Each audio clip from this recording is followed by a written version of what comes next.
Good evening, one and all. It is Sunday. It's the end of the week. It's an hour earlier because of daylight bloody savings. Let's get into some good old Warframe, shall we? Or rather, kind of good new Warframe, old and new at the same time, what we're looking at today. Because yes, indeed, today's goal is to have a look at the pseudo-exalteds. Now that they have been turned into proper exalteds, but still ability exalteds, I think pseudo-exalteds is still going to be the most reasonable name for them, because you don't use them as weapons outright, you just mod an ability in a rather unusually unique manner. So yes, that is what we're going to be looking at. Nope, not the upgrade screen for Lavos. Nope, go away, go away, go away, thank you. That was not what I wanted to click on. So, when it comes to pseudo-exalteds, it doesn't include things like Wukong, because Wukong has an exalted staff. Kelton, thank you for the bit. No, we're not looking at things like that. We are looking at... Come on, where's the first one? In the list. Now, I think about it, we're going a bit of distance down because that's exalted, that's exalted. Hi, King in chat. There we are, there's our first one on the list. My most used pseudo-exalted frame apparently is Ash Prime. So Ash Prime, or just Ash, has one of those in the 4th ability, Bladestorm. Andrew of the 445 variety up onto 32 months. Thank you for continuing your Prime sub here in the chat. I hope you're doing well as well, Andrew. Hello there. Some say this update run you a bit dry of melee arcane adapters. Oh, fair enough. That happens.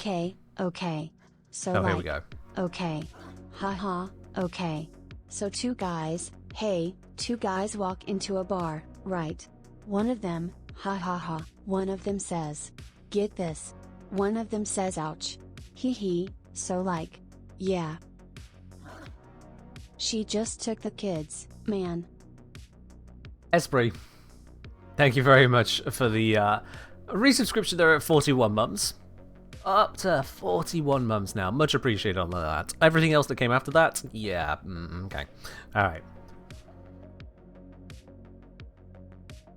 Sure. Cheers, Esprit. Alright then. I'm just saying time because time zones are stupid. That they are. Well, time zones are more necessary, but time shifting just because, oh my, it's a summer. Let's just lie about the clocks now. Studies have shown it has actual measurable health issues for the countries that operate it, but we still do it. We still do it.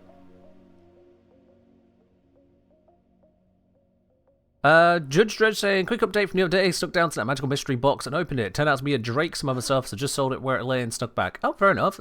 I hope you managed to get a reasonable price for your Drake there, absolutely. But, hey, thank you for the update.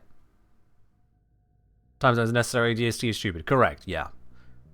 Time zones are necessary because, well, people don't like having their midday not be remotely close to the middle of the daytime.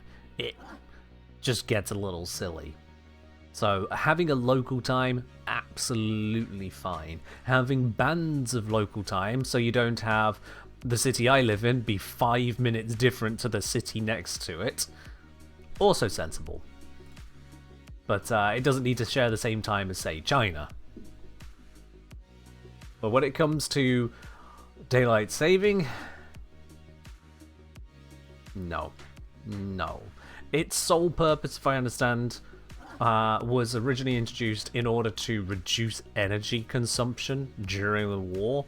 And it's like, even then, is that the only solution to come up with? Right? Rather than tell people, move your business practice, they instead said, okay, you're going to move your business practice because we're going to lie about the time to you now.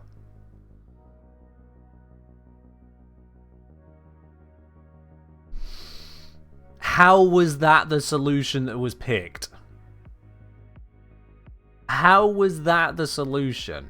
Even if you're at the point of going, we need people to just shift their working day by an hour, just tell them to shift the working day by an hour, you know? Oh, God. What an absolute travesty. But here we are. Here we are with this absolutely redonkulous custom observed at different times in different parts of the world because reasons. because reasons. Anyway, so we have Ash to look at. We have, I think actually someone just popped a list of them down. Let's have a looky-loo here. Squirbo saying Ash, Gara, Korra, Atlas, and Excalibur. I believe those are the ones, Hope yes. You've been doing well. Been on a bit of a WF hiatus, but just got back in, and found new love for the Hespar and the Vaskakavat. Trying to build them RN, even though I have no Kavat/Kerbo damage mods and gotta farm all that Eris burn. That is going to be a bit of work right there, isn't it? That is going to be a bit of work getting a hold of those mods. But Vikil of the 111 variety up onto 13 months. Thank you very much for resubscribing here, and welcome back in to Warframe after your hiatus. Hope you enjoy all of the absolutely crazy shit that is going on with it now. Yes, indeed. Cheers. Are we doing funny pseudo-exalted maths today? Well, it depends on if there's funny pseudo-exalted math to math. We'll see. No more pseudo-exalted for Titania? Correct, yes. So the Razorflies no longer key off of her Dewata, and instead are just immortal damage boosting distractor bots. Which, you know, that's actually plenty fine. Also, if I equip this, will that Kubro stop sneezing? Because that is really distracting to just have that every few seconds going. God's sakes. If I wanted something asthmatic in the house, I'd deal with it, but can you not? I can sign you to the Lotus in a moment. Anyway. Oh, let's have a look then. So Ash has this new Shadow Clones Prime upgrade.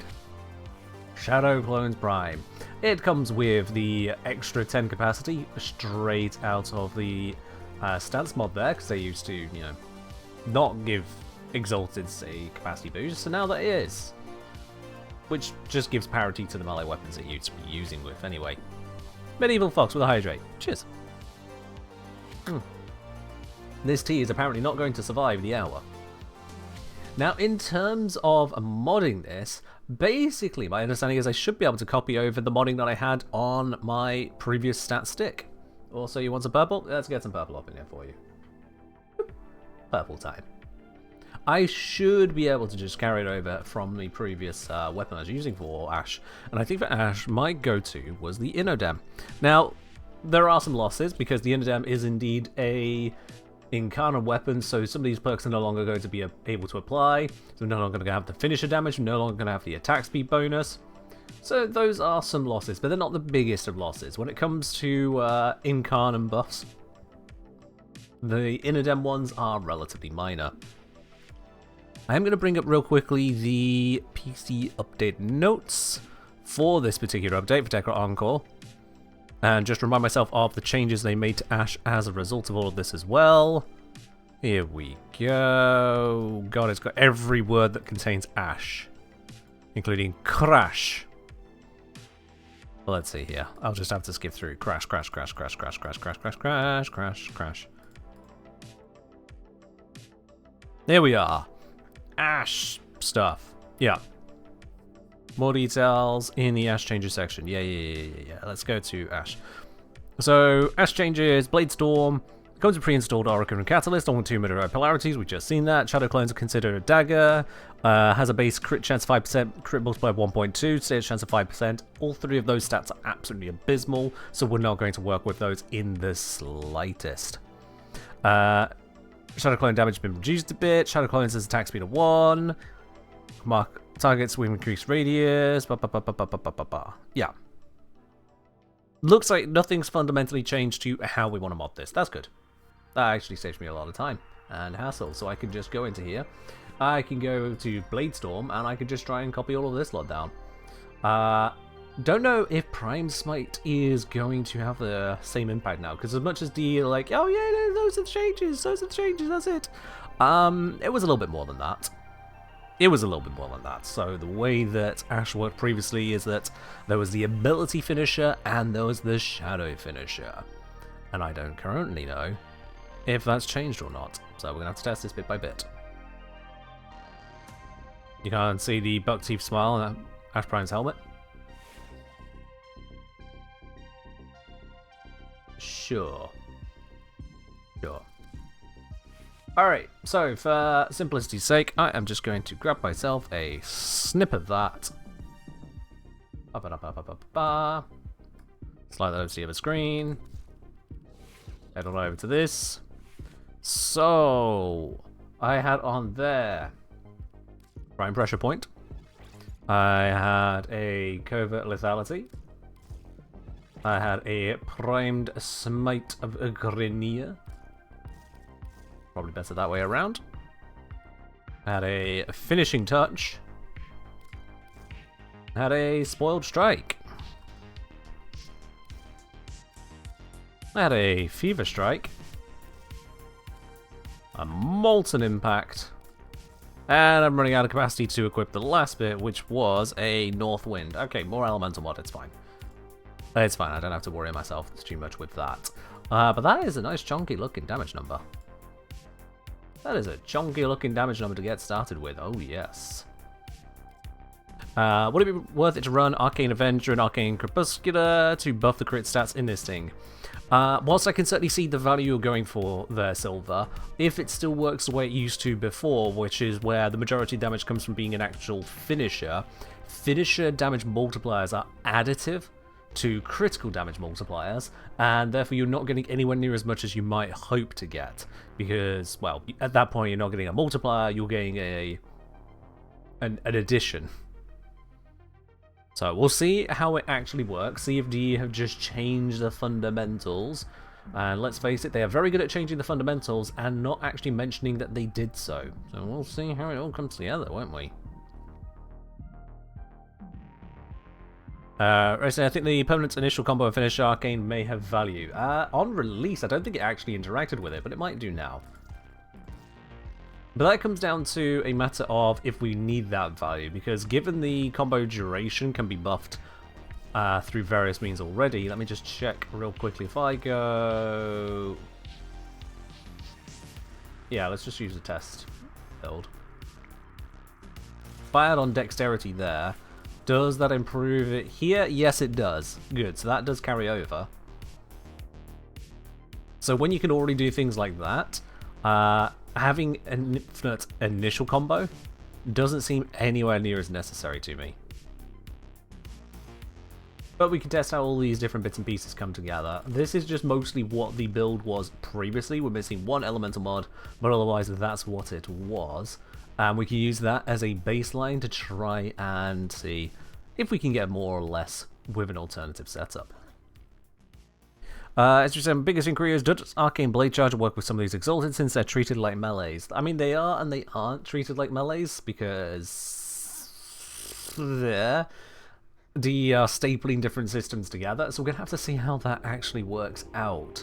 I imagine previously it would have worked because of the type of bonus, but I don't know if it's going to be the case now. We will have to see.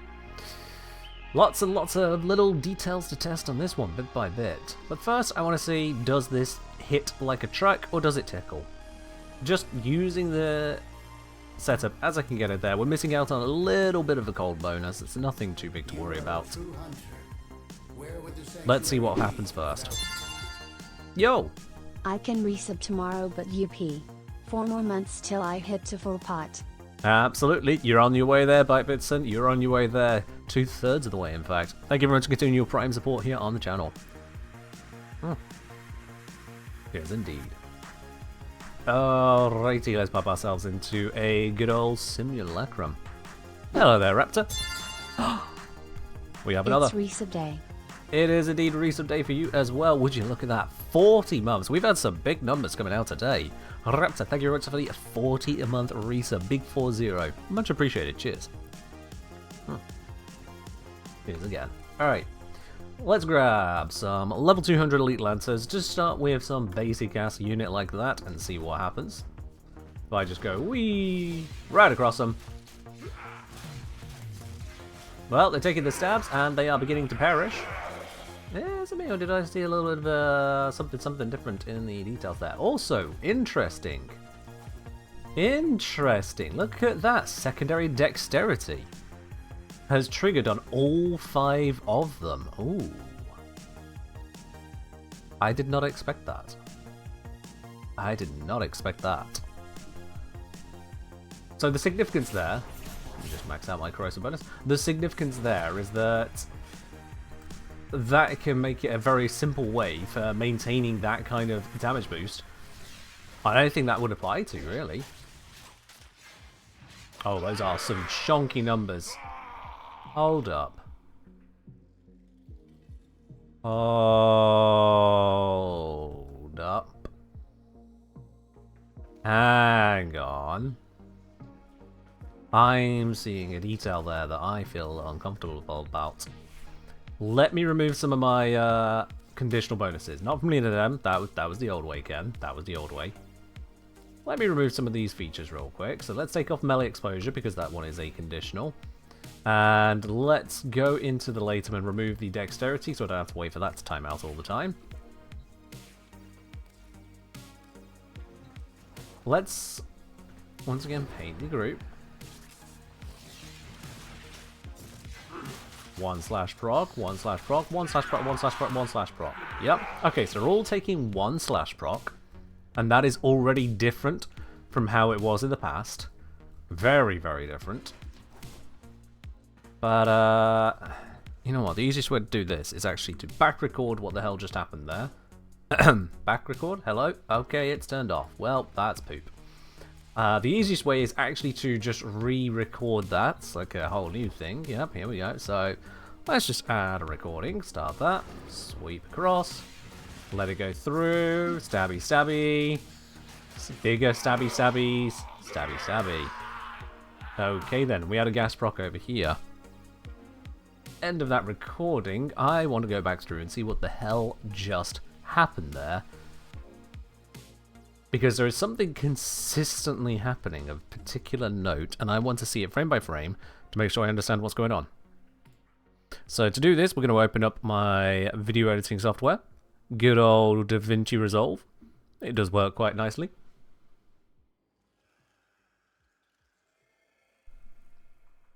Give that a moment to load through. It's feeling extra terrible today. Gonna need to get a cut. Come on, loady, loady. Let's just open up a new project. There we are. Find the video file. Slap it in. And now that's all set up, I can bring you guys into seeing this. So you can see what the hell is going on. Alright. So we just got our good old enemies doing their good old thing. We just mute that for a moment, don't want that noise. So we get the effects, and we can see the first one here for 64,549 damage, beautiful hit. And the same one over there, 64,549. Over here, oh, 129,099 for each of those hits. That's a very different number. That is a very different number. And rather specifically, I think that's about double, isn't it? So is it picking up the ability combo that quickly? It picks it up during the cast? I guess so. Alright then. Live interaction on that side of things. And then this. Oh, this is a very valuable pair of numbers to see right here. This is a very valuable pair of numbers. If I zoom that back out again. So we have the moment those two stabs connect. Then we have the damage from it. Now, curiously, and that is quite curious, I don't see an initial gas tick.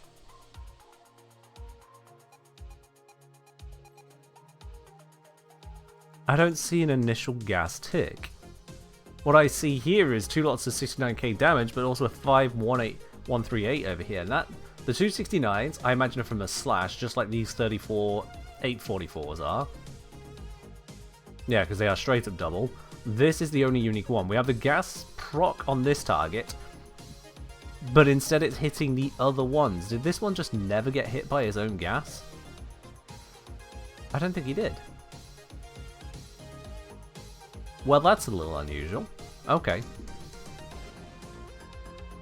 That is a little unusual to have that happen right there.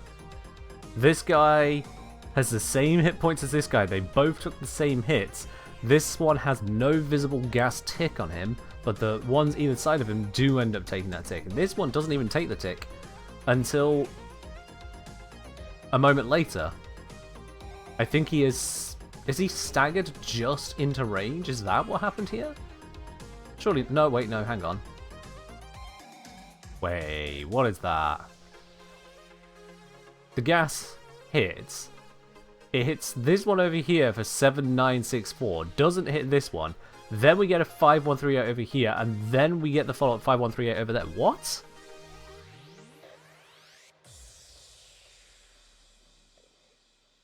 What is that? Hold on, hold on, hold on. 5138, and what was the other tick he took? 7964. 7964 divided by 5138 is a 55% bonus. Hang about. Hang about. That's 55% higher. Is that with the faction mod in effect? For some reason, anomalously only hitting him. Then it comes in over here, and because this guy dies, this one doesn't have a faction bonus. And then this one takes it with no faction bonus. Because the target Is that really what I'm looking at here? That the gas prop forgets the faction bonus? Because it certainly feels like that. It certainly feels like that to me.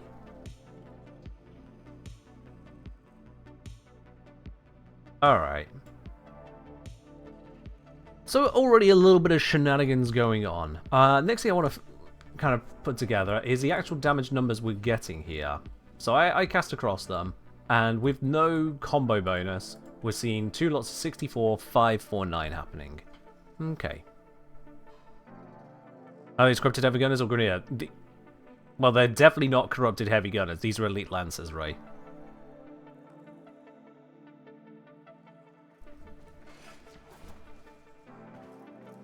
Is that even an issue with the weapon at that point? Are we side-eyeing gas as a whole? I think that's gas as a whole there. Because I remember a couple other people, I think it was Zon was mentioning something silly about it as well. So yeah. Okay, so let's piece together everything that's going on with all of this lot here. First of all, we have the damage numbers were 64,549. Okay. Which is very interesting, because if I go into the game, it's telling me that the finish plus gas hit is this. I think that gas is being incorrectly calculated in terms of finisher, because that would be modded damage, not finisher damage. Let's see, let's just use this to take things out. Does that affect... Oh god, it affects a whole bloody lot. Alright, well at least it's taken into account finisher numbers. We should be able to see that better. Let me just start here. So we got 4,800 as a starting point. Alright. We have 160% in finisher bonuses. We got prime pressure point here and spoiled strike adding on some damage as well. So that's another 265% bonus. And the elements should only be affecting the bottom section there, yeah. And the faction having no effect. So if I take these out, they just vanish entirely. Okay.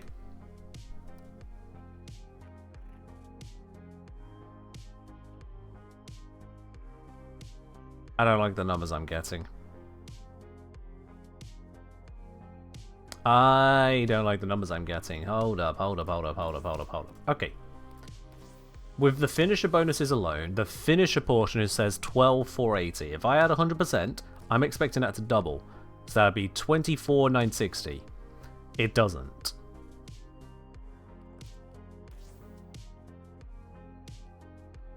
Finisher bonuses are 160%. If I add this on then, is that going to bring this up to equivalent to 260% bonus.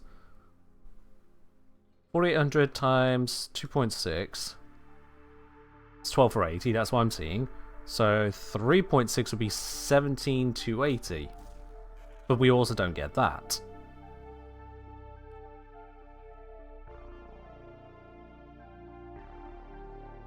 What?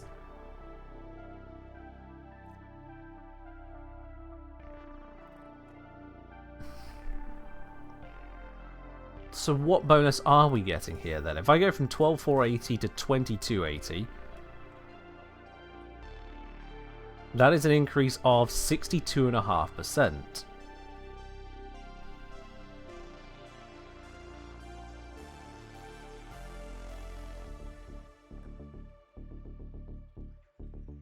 So that's fighting against... Hang on. Is it additive to finishing touch? We got 9,600. Nope.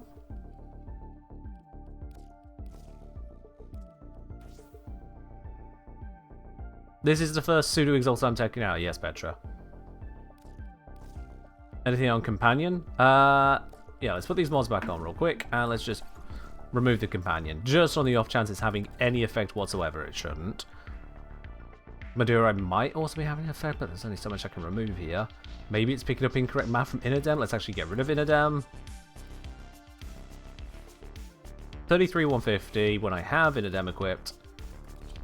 With the Oblade Storm setup, it was actually trying to say 31,150. Good. So Inadem is not actually having an effect there. Let's just remove it.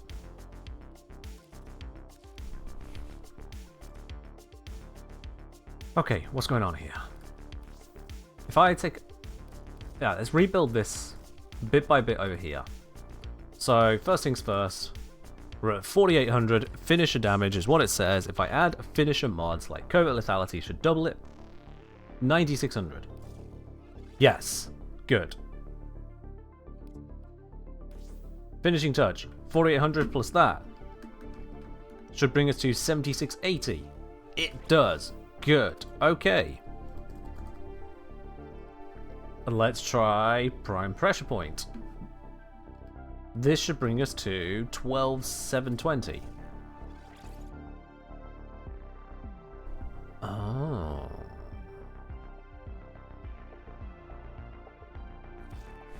They didn't used to be additive to strength, did they?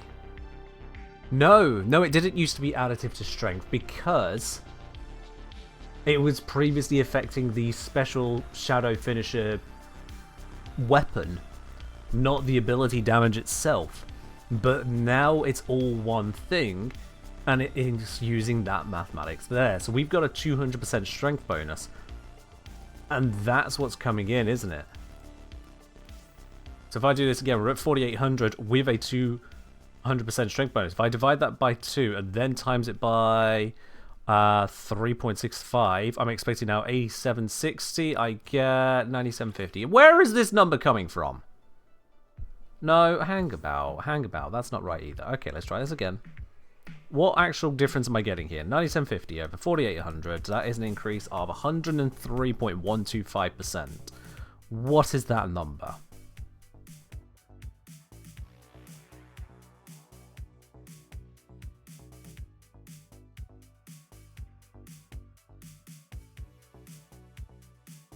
That is 62.5% of what I'm expecting. Maduro. Okay, you can just say the word Maduro at me, but sure.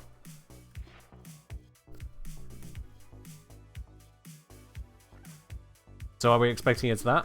Okay. Could it be a rounding error? No, that's not a rounding error. Rounding errors don't give you 62.5 exactly. Alright, 4,800 at the moment with Maduro selected. If we switch to a Nairu, does it change? 4,800. Let's leave and re-enter the simulacrum just in case that's breaking it as well. Because that does sometimes happen with operator switches. We were at 4,800. Let's see what changes here.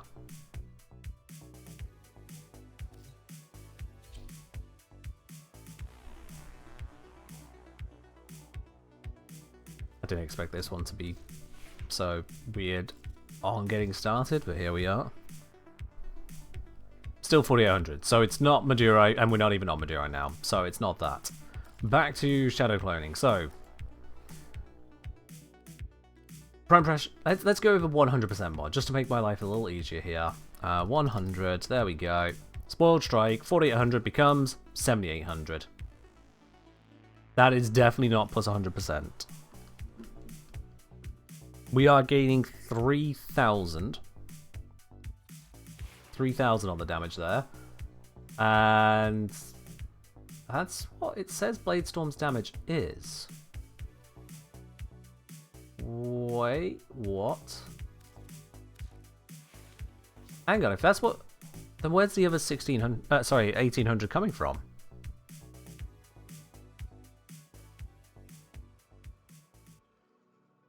Where is that extra 1,800 coming from? The ability says 3,000.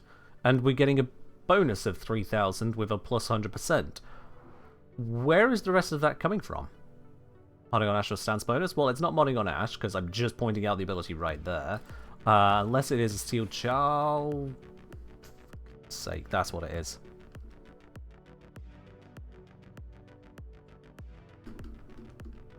Steel charge is just silently in there, boosting it. Alright. Yeah. That's what it is. Okay then. That's what was affecting us there. So, going back to this. Goodness sake. We have 3,000 actual base damage times 1.6 plus 1. Oh, not you. Yeah, 1 plus 1.65. That is our pure damage. So with pure damage modding, we were expecting 1275. Let's just confirm that over here. You and... I think I missed it. Nope, there it is. You, yep, 12750. There we are, that's good. Okay. Next up on that then, we've got the finisher mods. Now, are these ones multiplying in from that as we're expecting? Easy way to find out is to just test that.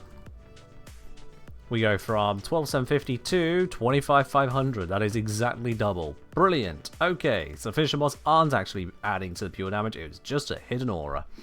Yay. Hello, Screaming Pirate. Welcome in. From Esprit, this just in some juicy info. No, you're not the arcane testing phase. My own testing appears crescendo works on Bladestorm. Thank you. We will be testing it when we get there. Thank you. Alrighty, so we've got those in so far. We're still digging our way through the rest of these. So that 33,150 is as expected to that point. And you know what? Whilst we're at that point right there, whilst we know that these are mathing correctly in the arsenal, let's just do a quick test. Do I hit 33,150 as it's trying to tell me we would? Is that what happens here?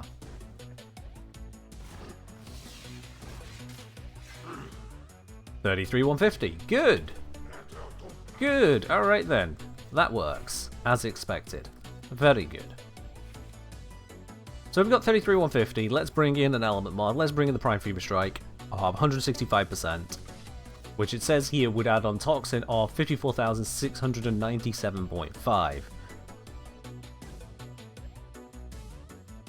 Which does add up for what Toxin would be. But my understanding is that in finishers, elemental modifiers only apply half of their actual value. So we're not expecting to see this increase to 87,000 such damage. I'm expecting it to increase by half as much, which would be 27,348.75. Add on our 33,150. I'm expecting a hit of 60,499, something like that.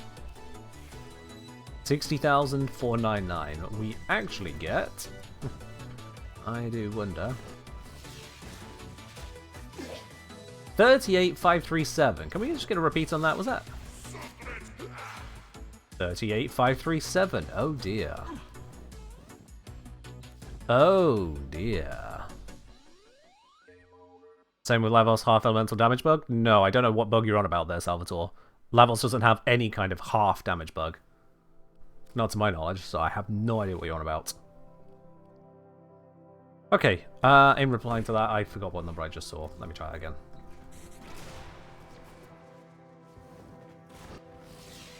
You two, both take stabs. 38,537. Couldn't part of that be armor? Here's the thing, finishers should ignore armor. What we're seeing is that they aren't. Okay, notepad time. 38537 on Toxin finisher hit. Previously it was 33150 without the Toxin. So that is a difference of 38537 minus 33150. 5387 damage. Our Toxin bonus here is 54697.5. Am I reading this correctly? Does this really mean to tell me that we dealt less than 10% of that damage right there? Because armor stops at 90%. So how would we deal less than 10%?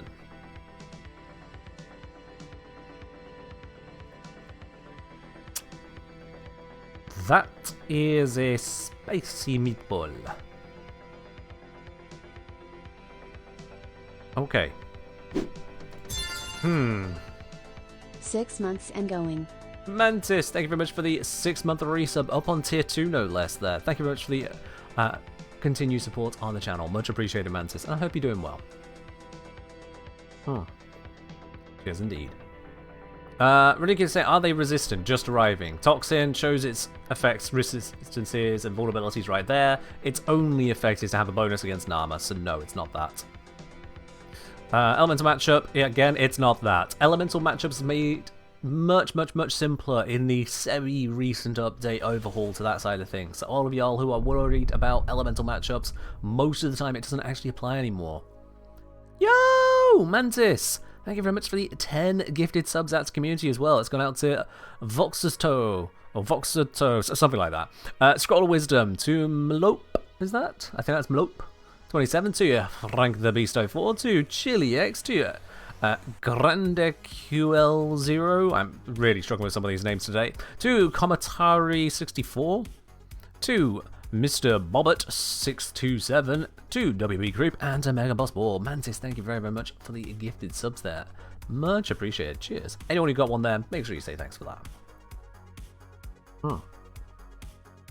Test if armor actually works as it's an ability. Armor does work on abilities, yes. Armor does in fact work on abilities. I don't know what you think is existing in the game otherwise. We don't have a world where abilities just bypass armor. The whole game would collapse if that were true, and it wouldn't be just an Ash thing, we'd have noticed. No, something more peculiar is going on here, and I'm not entirely sure where to place that. Just re-verifying 38537, that was definitely that.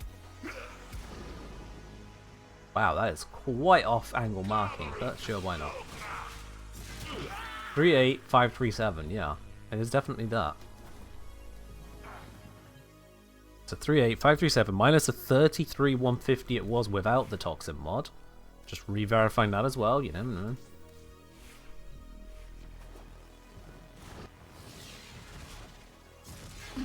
Yup. It's definitely a 5387 damage increase.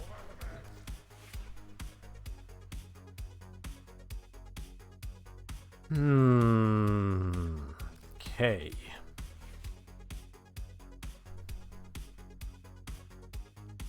Okay. I don't have a good answer for that one.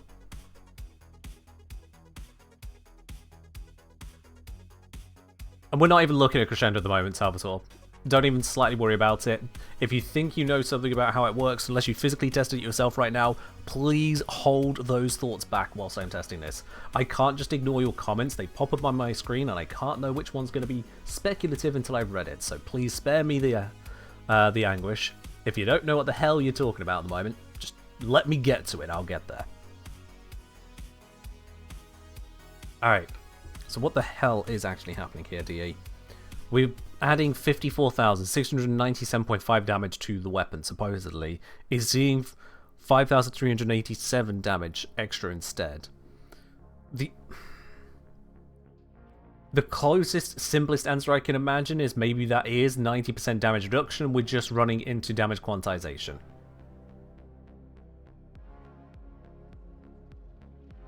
we might be running into damage quantization issues here. Because this damage after armor of 90% reduction will be 5,470 basically. 5,470. But we saw 5,387.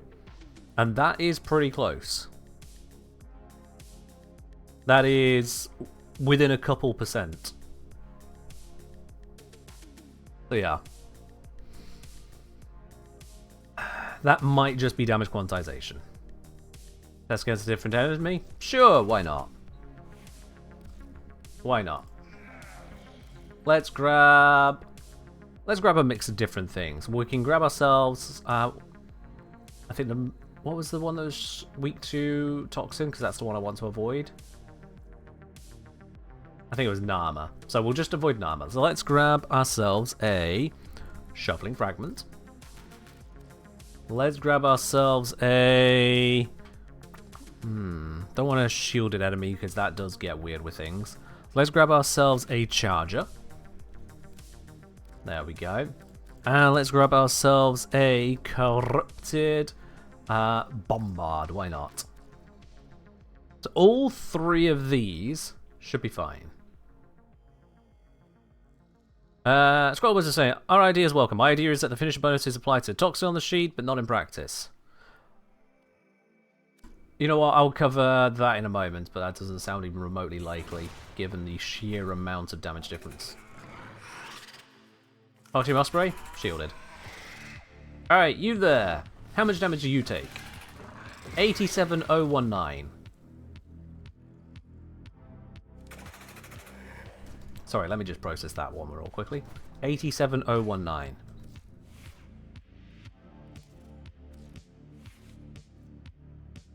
I'm going to chalk this up to quantization. That little difference there is indeed going to be quantization. So, 87,019 minus the 33,150 gives us a true damage increase of 53,869. Not what this shows here. And 53,869 multiplied by 0.1 gives us 5,387 to 0 decimal places. That is what was happening there. It was indeed damage quantization of armor, of the damage after armor had reduced it. We're seeing that on an unarmored enemy, we got effectively the full damage output.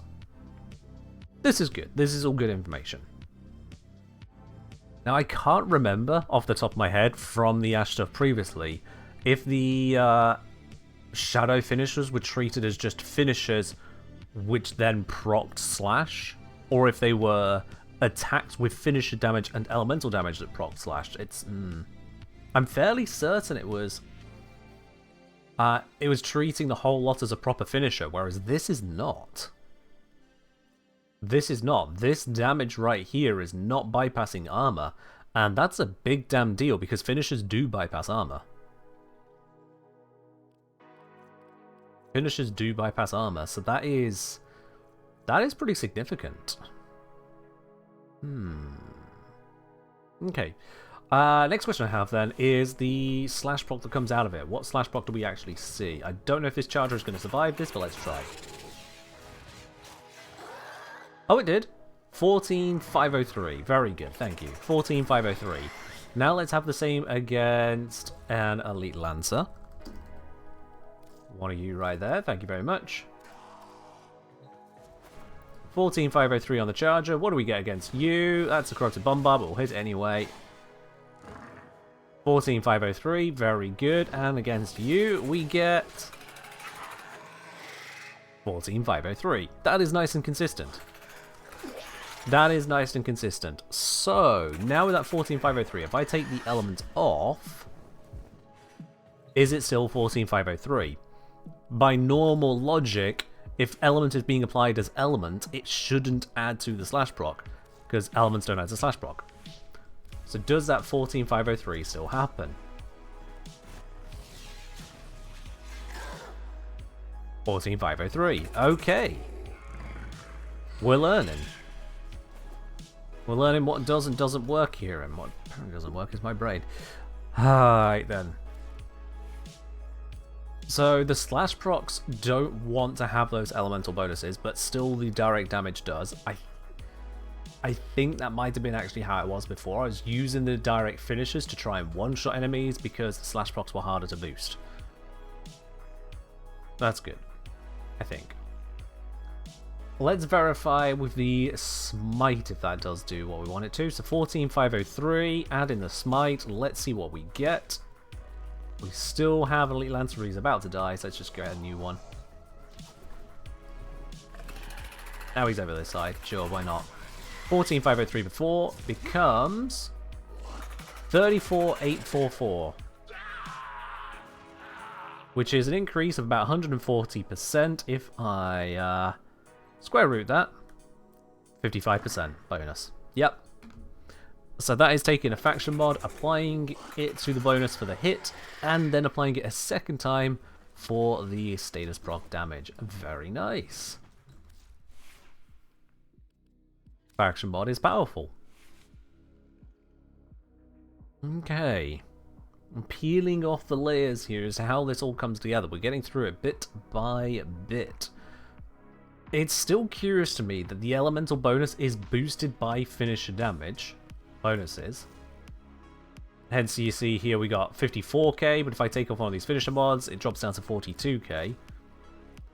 So it's boosted as part of the finisher, but it's still not finisher damage. Wiki history states slash procs work the same pre-we work. Fair do, fair do. Yeah, it's the direct damage with the elements which is more unusual to me. I'm fairly certain that pre-rework, the shadow finisher would apply that as half its bonus as a finisher damage hit. This switch to True Elemental is a buff against unarmored enemies and a nerf against armored enemies, is my understanding. Because instead of this applying effectively plus 165%, or with the half conversion to finisher plus 82.5, it's instead of applying plus 16.5. Yeah, you go from 50% to 10% against said armored enemies, you're losing 4/5 of the damage bonus that this is providing. That's pretty substantial. That is pretty substantial. Okay. Because Ash isn't amazing when it comes to armor strip. He does have a good armor strip, and I naively back in the day rated it very highly. I recognize that that is not very high, especially with the changes to armor stripping that have come out since then as well. But that is a big damn deal. The other big damn deal, though, is how much you can actually do with this. Because, practically speaking, not a lot. We could see about Prime Fury, if that has much of a benefit to us. Because it does change the attack speed, just as Spoiled Strike does. Let's see with and without Prime Fury, with the Spoiled Strike effect, this is increasing the attack speed by 69%. So how long does it take for it to get through a group of... Let's go group of level 20 enemies. Just make them nice and low. There we go. 6, 12, 13, 40... 12, 13, 14, 15, 16, 17. Oh yeah, it says down here. 17 enemies. Why not 20? That's weird. Okay, sure, why not? So let's bring these in at level 20. See, how long does it take to get through those? Actually, no, let's just go for standard units. Don't need a battle group. Give me 20 elite lancers. Nice, simple numbers. Oh, hang on. Oh, I still had things alive. That's what was doing it. It does spawn 20. Okay, fair enough. That was my fault. I thought they were dead. I didn't pay attention. Alright, 20 enemies. There we go. So, how long does it take all of you lot to die without the attack speed bonus? I'll just very basically time it on my phone. I did not correctly enter the pin. Shut up. Alright, stopwatch ready. Ability. Activate.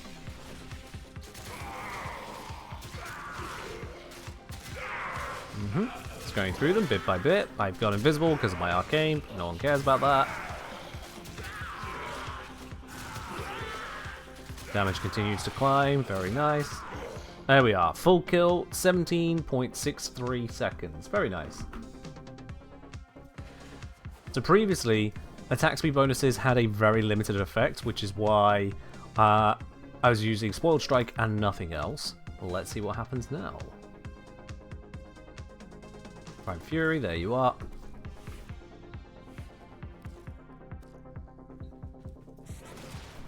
Once again, got the energy to do this. They are all marked. Okie dokie. So, 17.63 before, ready, and going. I mean, that does sound faster.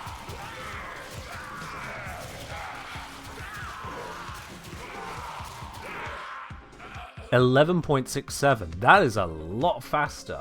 Okay. Right, that is a huge change for him. That is an absolutely colossal change. Alright then. So attack speed is now very, very relevant for Ash, whereas previously it was practically a joke. Wonder if Berserker's Fury works with this? Good question, let's see. Does that get triggered as the kills happen? I'd imagine it would, but let's just double check. I'm just going to trigger it from back here, I don't care how many I paint. Berserker Fury triggers. Now, that leads me to another question. Given Berserker Fury triggers, is it actually properly applying? Give me that energy. Give. So I've got Berserker rather than normal Fury on. Need to be quick about this. Reset.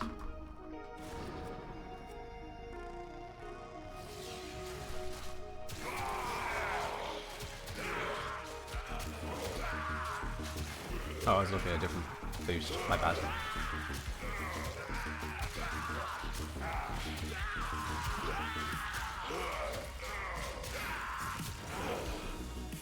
Okay, so slight miscalculation. I was looking at the wrong bonus. What bonus was I looking at? I was looking at Arcane Trickery, not Berserker Fury. Berserker Fury does trigger, but I didn't have it active when I started that ability, and it took about the same length of time.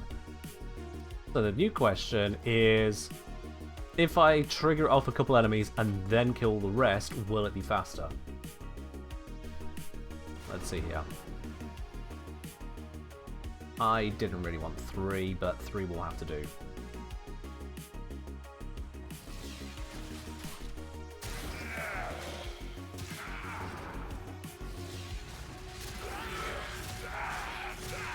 Yeah, that definitely sounds faster. Even with the mistake of painting 3 enemies rather than 2 at the start, that still ended up being a few seconds faster than just painting them all and doing it in one go. Alright, so it snapshots the attack speed bonus, that's correct, throughout the ability, and it does actually buff the ability. This is a huge development. That alone is a huge development, because attack speed used to be meaningless on him. Why targeting range can be annoying? I don't think it's really annoying, it's an overall buff. It's just for testing we need to do a little bit more work. Can this kill level cap? Hard to say at this point. Hard to say. Warcry subsume? I mean, it's an option. Not sure it's the correct one, but it is an option. Okay. So we've narrowed down various bits and pieces going on. Pure damage, stacking additively with Steel Charge as standard.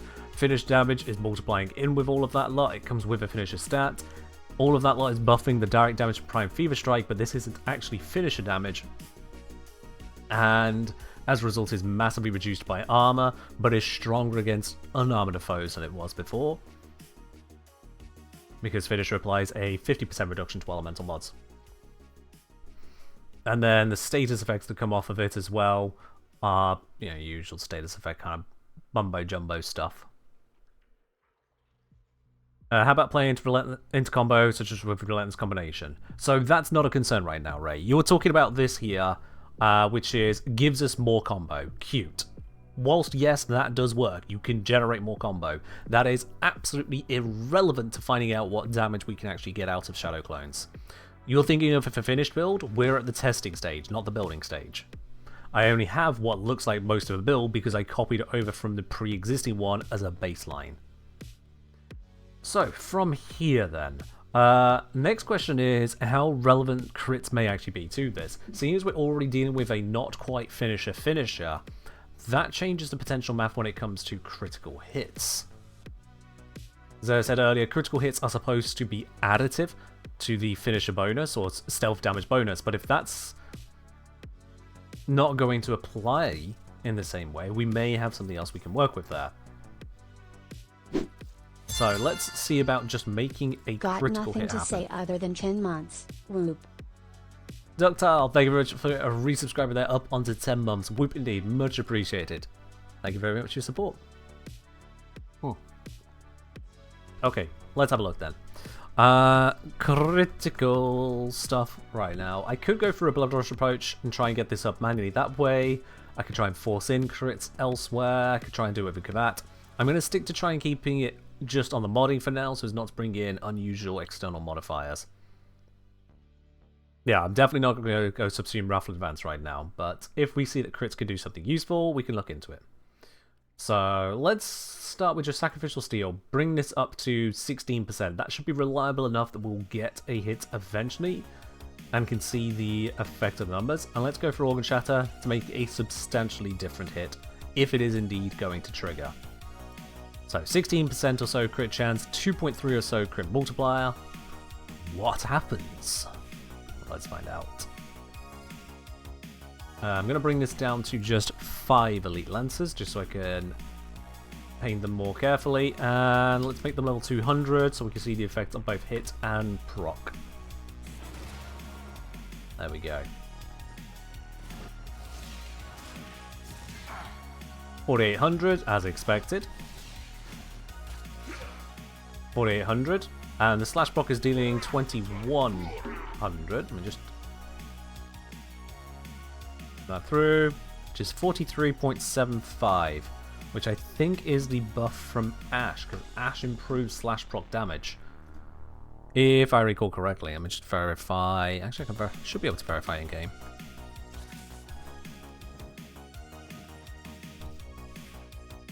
Abilities, passive, yeah, does 25% extra damage. If I divide that by, oops, 1.25, 35%. Yep, that is exactly correct. That's what we were expecting. So far, so good. Alright then. Stab you, 4800, no crit. Stab you, 4800, no crit. And we're getting 3 combo per hit. 10,975. 10,975 divided by 4800 is about a 2.3 increase. That is new. Crits did not previously work like that on Ash. That is new. So this does actually multiply in. Okay. And 4802 slash block. Oh, thank you for that, yes.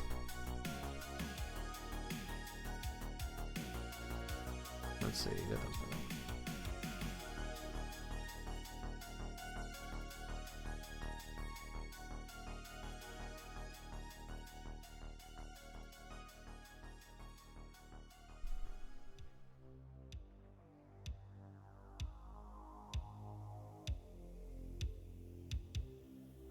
Yeah, that's as expected. Cool.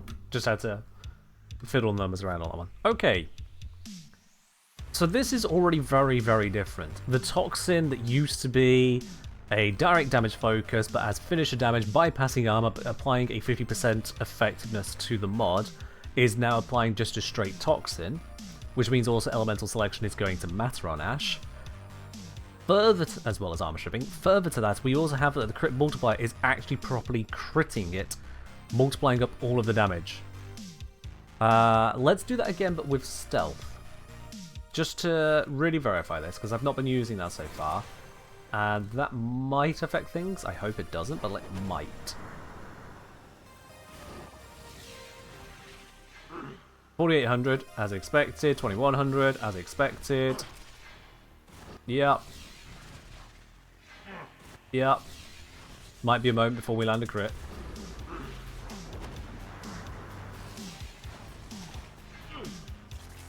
Okay. Still fishing for that crit.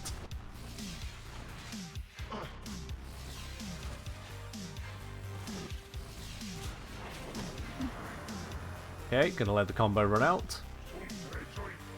Yeah, I'm on crit. Don't be shy now. There it is. 10, 9, 10, 5, 4802. No change there despite being invisible. Okay, good. So that rules it out being any kind of invis or stealth bonus or finisher bonus or anything existing. There is nothing of the sort. It's simply not there. So this is functioning almost like it's just straight up a straight up attack rather than a finisher. It uses finisher bonuses. The base damage of it is indeed finisher damage. But much of the rest of it, like how it interacts with crits and elements, is not very finishery at all. It's more logical, like you could just go into the arsenal and see these values and Toxin works like Toxin. So they've streamlined it, but I don't remember any of that being in the patch notes. I don't remember any of that being mentioned whatsoever. No, it doesn't mention anything of the sort. Curious. Okay. Is there a reason why the no helmet build hasn't appeared for Temple? Yeah, it's not on Patreon, it's not in the video, Mantis. The reason for that is very simple, is that the Temple no helmet build is just the same thing over. With one exception, I think. Yeah, use it Arcane Energize because of the lack of energy gen. But I didn't feel that the no helmet was worth talking about, considering it required a much more expensive Arcane, or a yet again different source of energy, and was throwing away Nourish to keep an ability that wasn't helping the build. There are some people that seem to think that Pyrotechnics on a non-Pyrotechnics focused build is a good idea. It's not, so yeah. Don't you have to turn on the AI to see stealth bonuses? Good question. Good question. Does something change if I turn on the AI here? Okay, let's find out.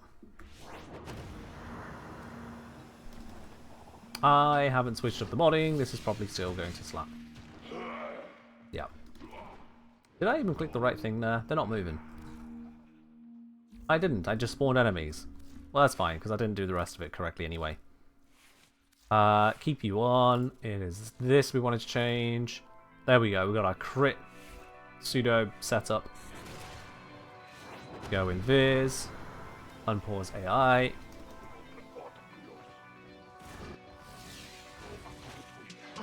Still 4800. This guy does not like what's coming next. Still 4800. We're looking for that crit. Go back into our invis.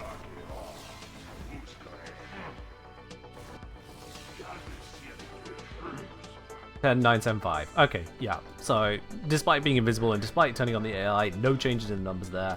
That is good. We don't have to work around that in any regard.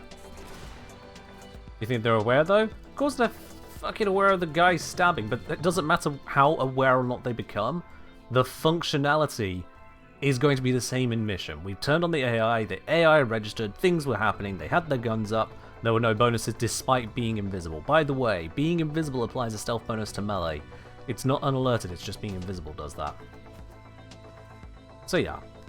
Now for saying, personally find Temples 1 is a really easy way to give you a good amount of duration on the 3. Or you could just use the 2, funnily enough. Yeah, it's a little tiny bit slow. You know what's amazing about a little tiny bit slower? It doesn't matter. You can just cast it.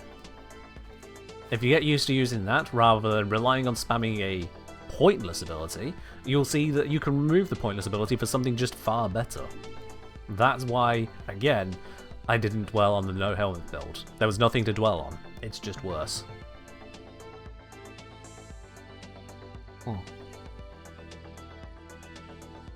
So yeah, maybe use silence? There's no maybe use silence. Silence and Savage Silence is very, very strong. We're going to focus on that later. Right now I want to know what the ability does, not what buffs it can receive.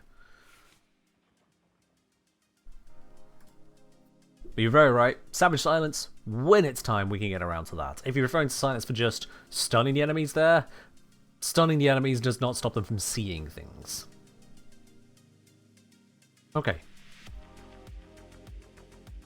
So, we know that crits can be beneficial, but there's still the matter of the absolutely abysmal crit chance and crit multiplier. Which leads on to the next question of how would we want to get those crits up, if at all? Arcane Avenger can work with Combat Discipline in a solo environment. That may be the way forwards.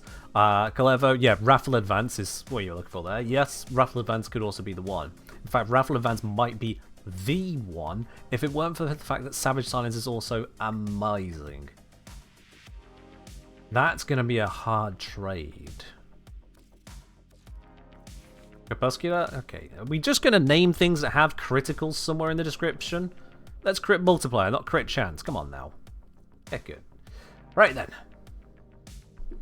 Savage Silence increases finisher damage by 300% multiplied by strength by the looks of that. Is that multiplied by strength? Yeah, I think it is. Let's just double check. 300 times 1.85. Yeah, that is multiplied by strength. Good, good, good. So, with the same kind of setup, but set up for Raffle Advance on that spot, we would have, what's a 185% crit chance, which is not going to give us a output anywhere close to what Savage Silence can do. Absolutely not. Oop, accidentally kicked the camera, my bad. Just got back from sorting your grandmother's pond filter. Oh, okay, bit specific. Definitely wasn't what I was expected to do over there. Oh well, how are we doing today? We're doing fine. We are working our way through stuff and having the usual Ken tries to figure things out whilst people name things tangentially relevant. We're getting there. We are getting there. So, as much as crits do interact with it, getting all of the crit chance from an ability like from Raffle Advance is giving up on another much more impactful ability in the form of Savage Silence. Yes, it requires a augment, but that is still absolutely worth it. I suppose actually there remains the question, does it still work? It should. It should. So, let's get these enemies in. Alright. First, a stab without Savage Silence. 4440, because we're not using the full strength at the moment. The 4440. Now we activate this. Didn't change the slash proc on him, by the way. Much bigger hit. Did the slash proc not change at all? Interesting. Didn't change the slash proc.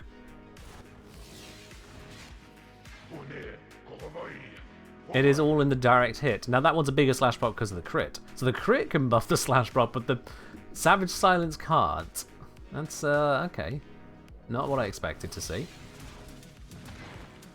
But yeah, 29082. Up from 4440. That is definitely working. And that is indeed a very simple 6.55 multiplier to our damage. Now, the question is that going to be additive with any other features? Is it going to be additive with any other features? Because at the moment, that was just with crit mods for testing. So let's test a prime pressure point on there.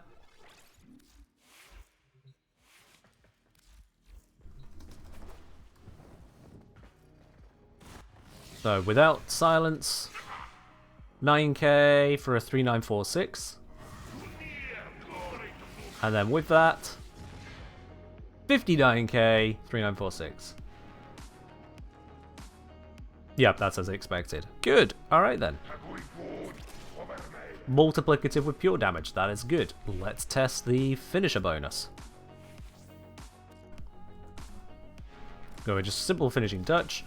Nothing fancy to it. start with you. 7104 for 3108. Okay. That was the wrong button, but it's fine.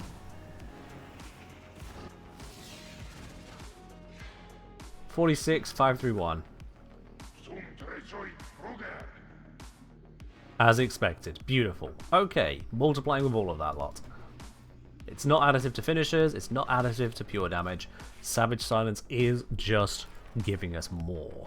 That is good. So yeah, that completely overwhelms any kind of other ability buff. Savage Silence is just stonkingly good for this. It was before, it remains now, that's good to know.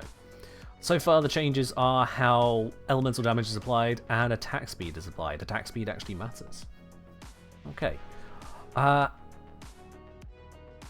be quite honest, I don't think there's anything we can do with these crit values. It's almost remarkable that D decided to give it any crit value whatsoever. What are we supposed to achieve with a 5% crit chance and a 1.2 times crit multiplier that isn't just wasteful at this stage? The most I can think of is going full in on the crits to try and make the slash block matter more than going for elementals or anything like that. But it just doesn't seem enough. A 5% rate is hard to make worthwhile. In terms of other options here, this is a crit multiplier. Crescendo is initial combo. It's irrelevant to that. Enemies affected by status effects gain extra ones when knocked down or flung. We're not doing that. Duplicate. Would duplicate even duplicate this? Scroll Wisdom saying Wrathful and the Invis Arcane and Vicious Bond. Okay, right, sorry.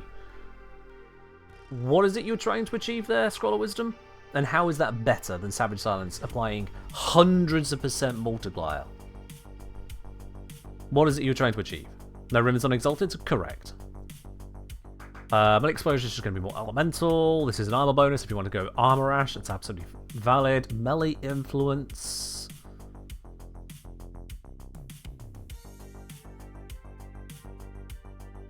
There's no way.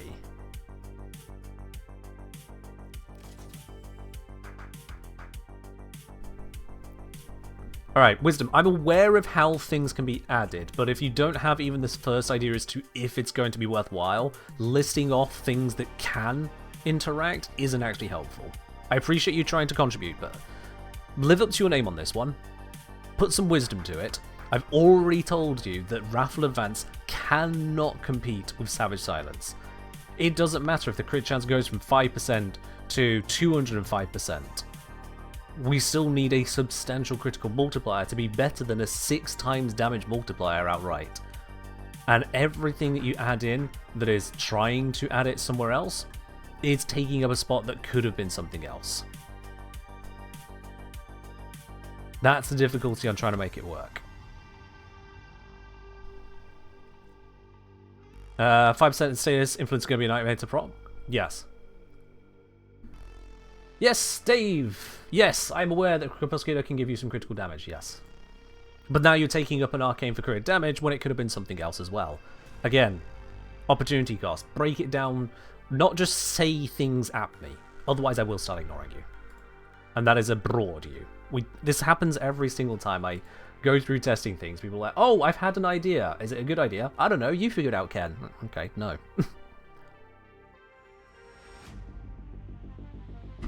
If you want me to be the kind of streamer that just does his own thing and ignores you, I can do that.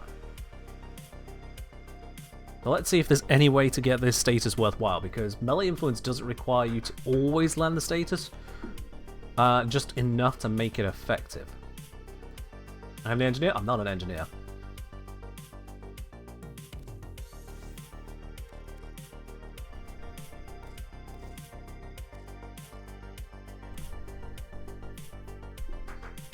Let's see.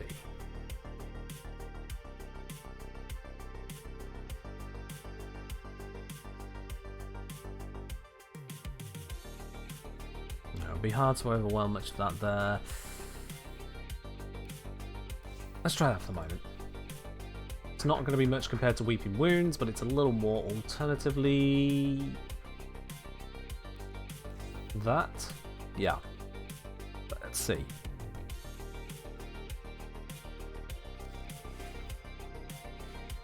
Let's start with this. Kill the enemies. Oops. I need to now bring in a full whack of them.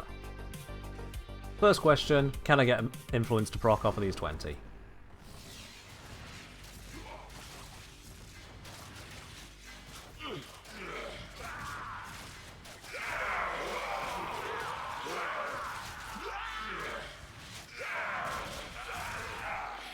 So far, not so good. Alright. And my combo ran out. So let's re-equip the combo arcane.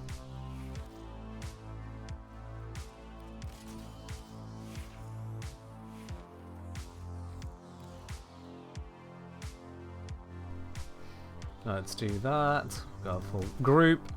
How about using Crescendo to have 12 times combo and use Blood Rush at full power, 1 stack for the crit?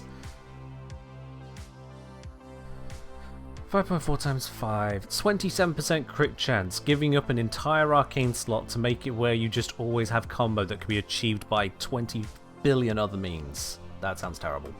Thank you for the terrible idea.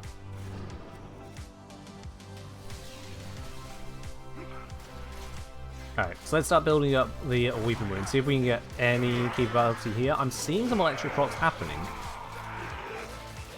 Ah, there we are. So we have now got an influence hit. But also, the enemies have expired, so let's grab some new ones. Influence is active. Oh, I didn't paint all the way across, my bad. Influence, I think, ran out. Not great. Hello, can we... That was weird. Why was it not painting them? Oh, did I run out of energy? Ah, my bad, my bad, my bad. I could try to be a little bit less snarky about it. Okay. Yeah, you know what, fair enough. Let's take a moment to breathe on this one. Farriser, you're absolutely right. I could be a little bit less snarky about it. You are right. Let's say, obviously we ain't always knowledgeable about the stats topic, maybe break it down to help new players too. You're absolutely right. You are. So now let me come at it from the other angle. I will be less snarky when people don't do the equivalent of, let me see here, how many have we got? From Dave Security, Crepuscular. That was the entire comment. From the Batman Tyler, Wrath. That was the entire comment. When we have comments to that effect, and it keeps on happening, you can understand I might get a little bit snarky when people repeat the same mistake over and over. I am still human. This may come as a surprise to you. So yes, I am being snarky. Perhaps I could be less. Consider it a character flaw that when people decide to keep telling me to use Blood Rush to get crit chance out of Ash, I might find my wits a little bit stretched. And as for asking for breaking it down to help new players too, that's what my video guides are for. That's where I spend the majority of my week producing the guides to give you the answer as cleanly, clearly, and simply as possible, so that you then don't go away thinking that Blood Rush is a good idea. Now, am I unreasonable in what I am saying there? Am I being unreasonable? If so, let me know. Darktan, welcome on in. Glad you love the dance series. It will be reaching its end in the not too distant future. That's getting quite close there.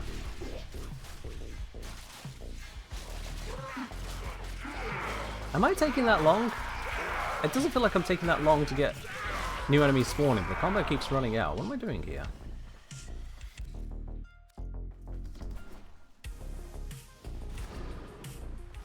Oh, out of energy. No, yeah, I was taking that long, actually. The trip back, and then again, and then casting, and then waiting for the hit. It was actually taking that long.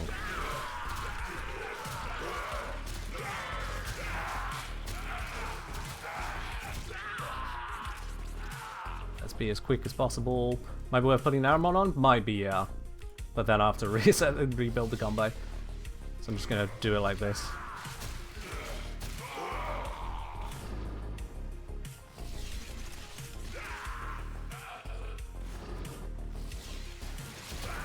Zaga's saying Blood Rush won't work, but 200% plus Raffle Advance with 4.2 times crit multiplier from Crepuscular and Tenacious Bond should work pretty well. Okay, sure, yeah. So, sure. Yeah, I think I've said my point on that one enough. We know where the numbers are on that. If you're attached to the idea, you're attached to the idea. Have at it. Yeah, no calculation wizards? That's absolutely fine. Oh, it's fucking run out. Okay. You're not a calculation wizard. That's absolutely fine. And here's the thing. If someone recognizes that within themselves and then makes a suggestion, knowing they don't actually know if that suggestion has any weight whatsoever, multiply that by 219 people watching.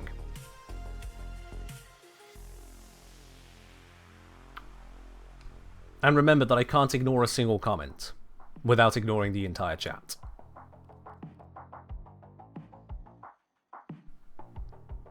Yeah. So let's see. 200% Raffle Advance. With 4.2 times crit multiplier bonus from both Crepuscular and Tenacious Bond, because Crepuscular, if I recall, is a 3 times bonus, Tenacious Bond is a 1.2 times. So you are now having a companion that must be specifically targeted to that. Not too terrible given you'll be doing invis play. And you'll be using Crepuscular, which means you're using that instead of using another arcane that may be a benefit to you. Granted, Crepuscular I think also gives a strength bonus, so it's not a complete wash, yep. It does also give a strength bonus. Okay. So bringing that all together then, you'll be dropping for 200% strength. Let's just run with that. Well, no, let's run with 185. It's what was on this build, so let's run with that. You're dropping 185 strength silence. So 1 divided by 6.55. And we'll be dropping... Currently it's just using duration. That was previously because Smokescreen was absolutely shite duration. This would probably be actually better off with, I don't know, augmented? To be honest.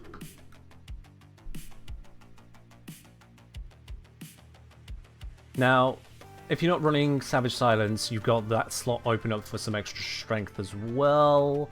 Not sure where we can get that from. Given the mod's already equipped here. Amar's Hatred, perhaps?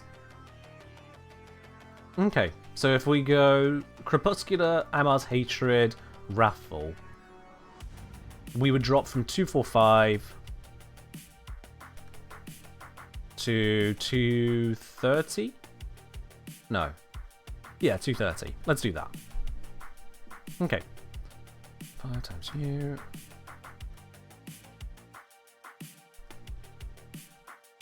So we have a 230% crit chance bonus with 235 actual crit chance then.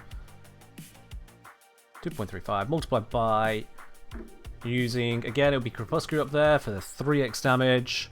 Tenacious Bond for the 1.2. So that's 4.2 on Shadow Clones base, 1.2. So that is 5.4.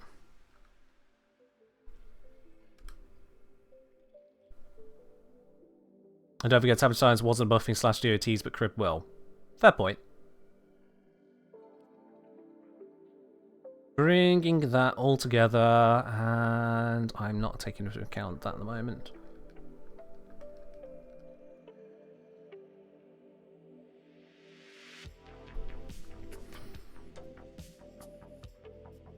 Okay.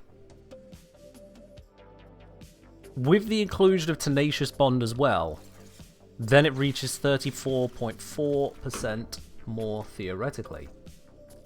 Okay, so what are we trading off to get that Tenacious Bond? You need a Tenacious capable companion. So we need it to have the crit chance on it. If it's a beast, it's going to have that.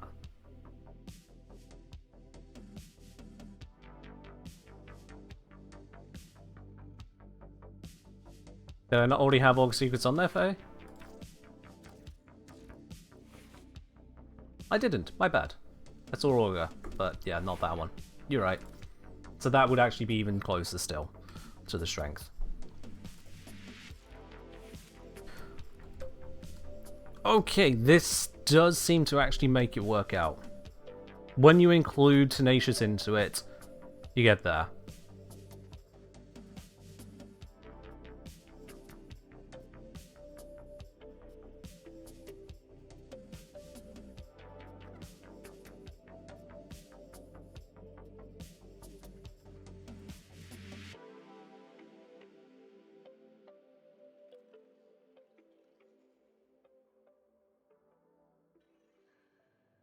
So just experimentation. I think you're replying to someone, Templar.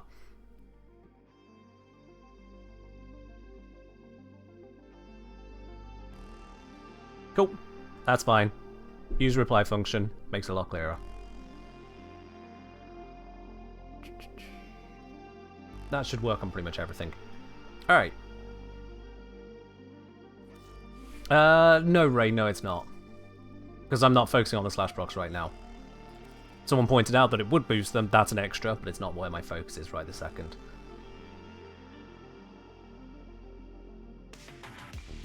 Gladiator plus Blood Rush, fully spooled up is 1200% crit chance, right, chat? Figure it out yourself.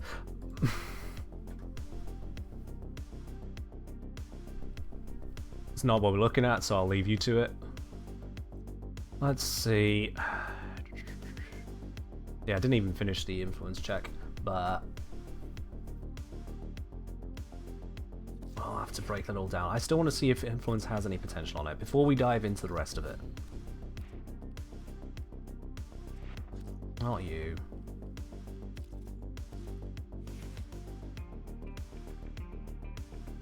Yeah, let's give it a try.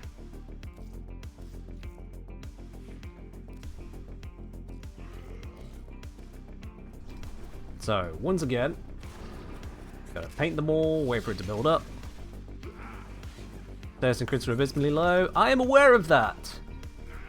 Thank you, welcome to the stream. I understand what a 5% is.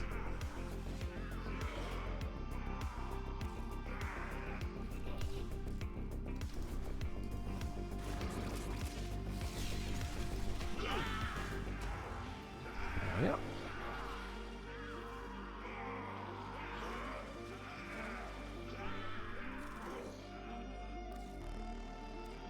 Still getting up towards that maximum combo.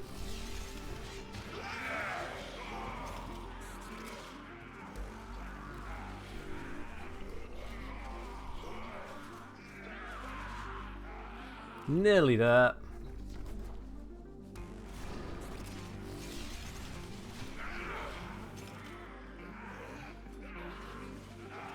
There we are. So we are at maximum combo now. So now the curiosity is, with the status chance so derived, is anything going to come of it that might be worthwhile?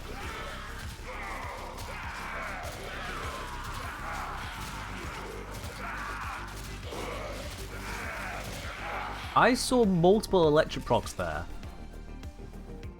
but I'm not seeing anything influencing.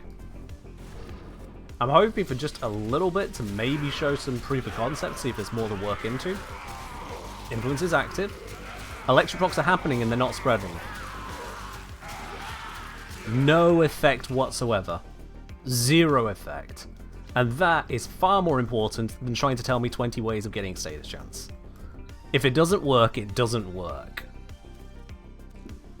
Whilst melee influence was active, electric procs were triggered on follow-up enemies, and there was no spread whatsoever. So that tells us this is a complete non-starter, and that was the entirety of what I was trying to do there. Is it because they're dying to initial finisher animation? The proc was procking. If the proc procs and it doesn't spread, then it's no good to us. It doesn't matter to me if they're dying so quickly, because we want them to die quickly anyway. An enemy that is left to slowly bleed out is an enemy we haven't hit hard enough. This is supposed to kill. It previously could, we're going to make sure it does still. So yeah, the overall point there is melee influence is already hamstrung. Wasn't spreading on that circumstance, and that was a pain just to even try and get that far. So it is out. It is out to me. No bueno. We can do far better.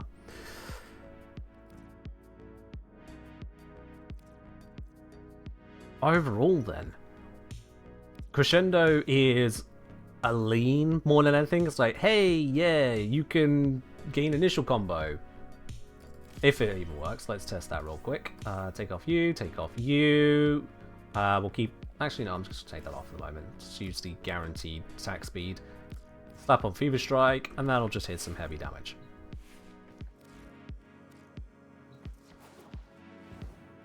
Buff with this. and watch them get obliterated.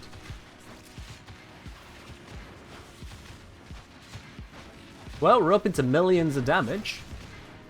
But, I don't see a Crepuscular. Not Crepuscular, Crescendo. On here. Gonna let the combo run out. Ah! But combo is staying put. The combo is staying put. So it just doesn't have a bonus. Shows you how much I use it. Yep, it's staying solid 136 for a 7 times. Okay. That's good. That is good. Re-up this then. Do another group of 20.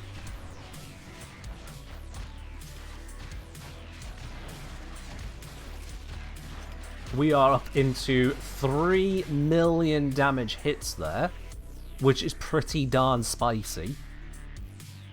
3 million damage.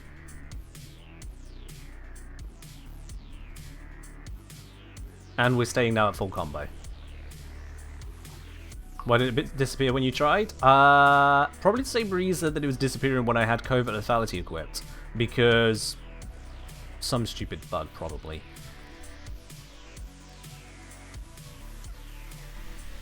So let's go Exo Gokstad Officers. 20 of them, level 200 Steel Path. This is getting up there for ridiculous in terms of the type of unit to attack.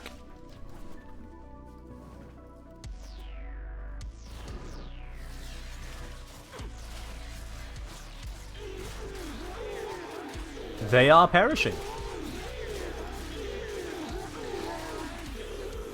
We hitting them for about 600k, and then they take 2 ticks of damage from the slash proc, and then they perish. This is good. Not insta-killing them, but it is still killing them. I did have the silence up for that, didn't I?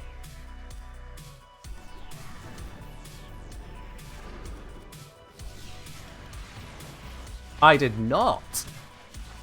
Ooh, okay. I forgot to put silence onto them. Never mind. There we go. Yep, every single one of those is just an ashen corpse. Yeah. There's the damage.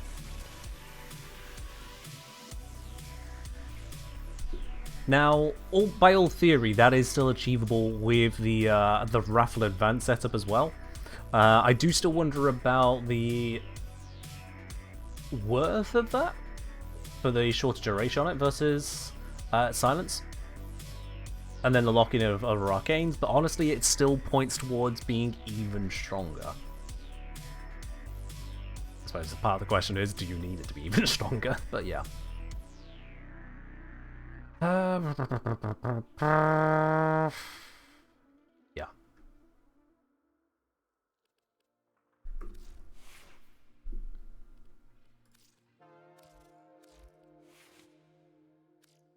I think it would just be stronger, but also more upkeep. Alright. What we got then? Ding around through testing, but as I noticed, finishes of Ash, reset animation, can get Rapier's Force proc to work. What do you mean you couldn't get Rapier's Force proc to work? Ash uses Shadow Clones which have their own dagger, not Rapier Iceman. So I'm not sure what you were on about with that one. Rotman says, adjusted exposure, but at that point you might as well just run Crescendo. She'll go from max damage in 1 cast to vastly max damage in 4 casts. I guess. Let's see, so Crescendo, it's giving you a 6 initial combo for the rest of the mission, so if you just wanted it to be there forever, it's fine. That's better if you have downtime.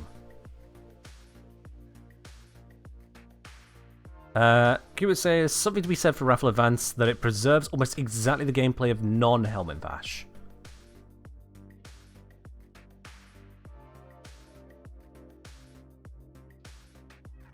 I'm not sure if that's really saying anything for it.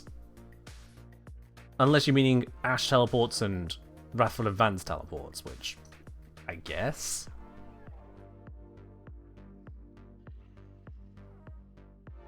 Is normal finisher right now if he teleports onto an enemy? Okay, I mean, if you're trying to use a finisher with Ash and it's not doing the correct finisher, then that sounds like a bug. Report that to DE. Exclamation mark bug for the link on how to do that.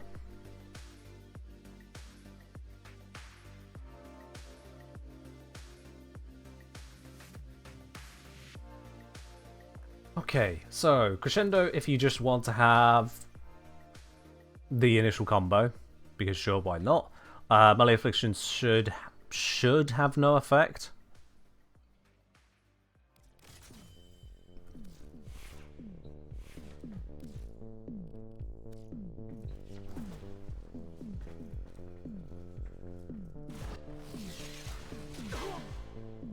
Yeah. That little stagger there doesn't count. Good, good, good.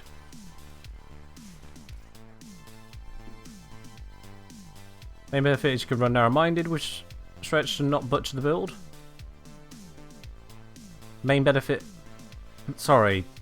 EOW, you appear to be assuming I know which benefit you're on about. Main benefit of something. Am I supposed to remember the previous comment? Nope, that's your first comment this stream. Okay. Sorry, I'm lost. Main benefit of what? Melee Delta, we're not using puncture, so that's irrelevant. Melee exposure is straight up corrosive damage, which is, I guess, good. Melee fortification, if you wanted to armor your Ash, absolutely a valid option, by the way. Absolutely valid option. Does it trigger is, I suppose, a more salient question. Does it trigger? So I'm not going to have 3 million damage here because I'm not at full combo.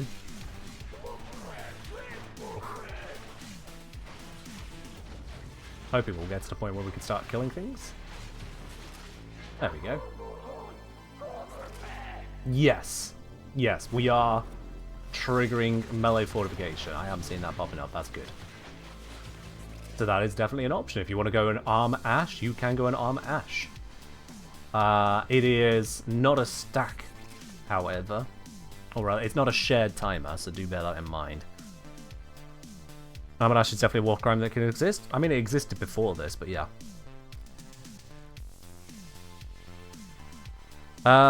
It would say using anything over silence like Nourish Clover 1. So the main benefit of using something over silence is that you can run narrow-minded and not butcher the build.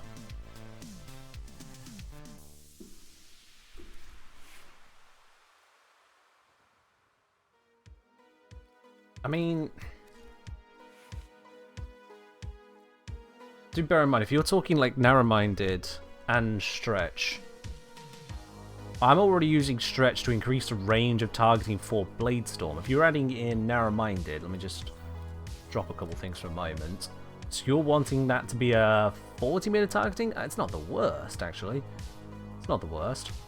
And that brings the radius on this down to 15 meters, which would still be in range of a lot of things.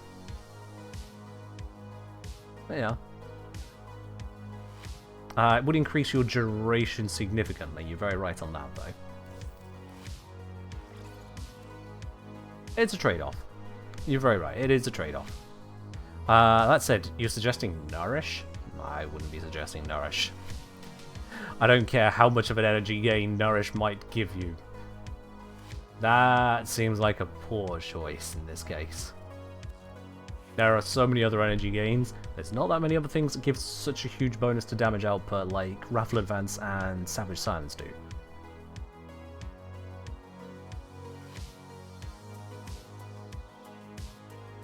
Okay.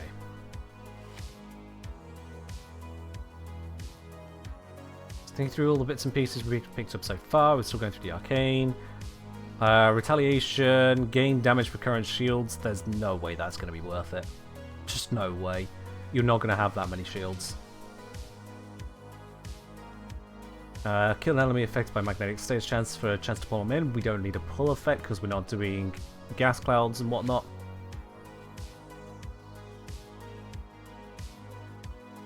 Duplicate, either you're going 5% crit or 205. Either way, no good. Duplicate doesn't work? Oh, okay.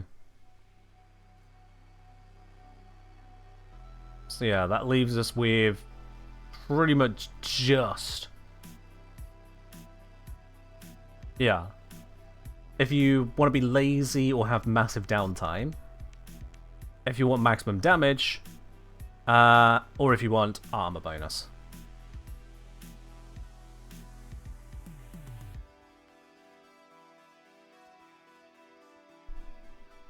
I wouldn't say test it, Ellie. I would say have a fair reason it needs to be that way.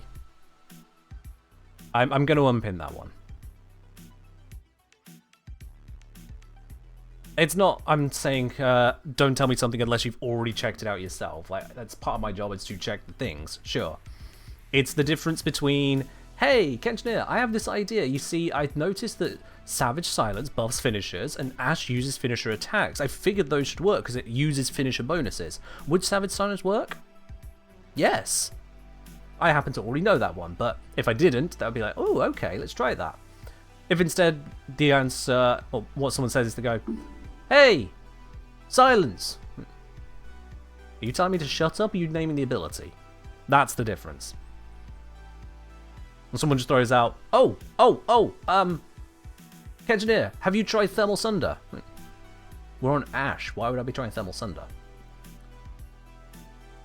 That's the difference.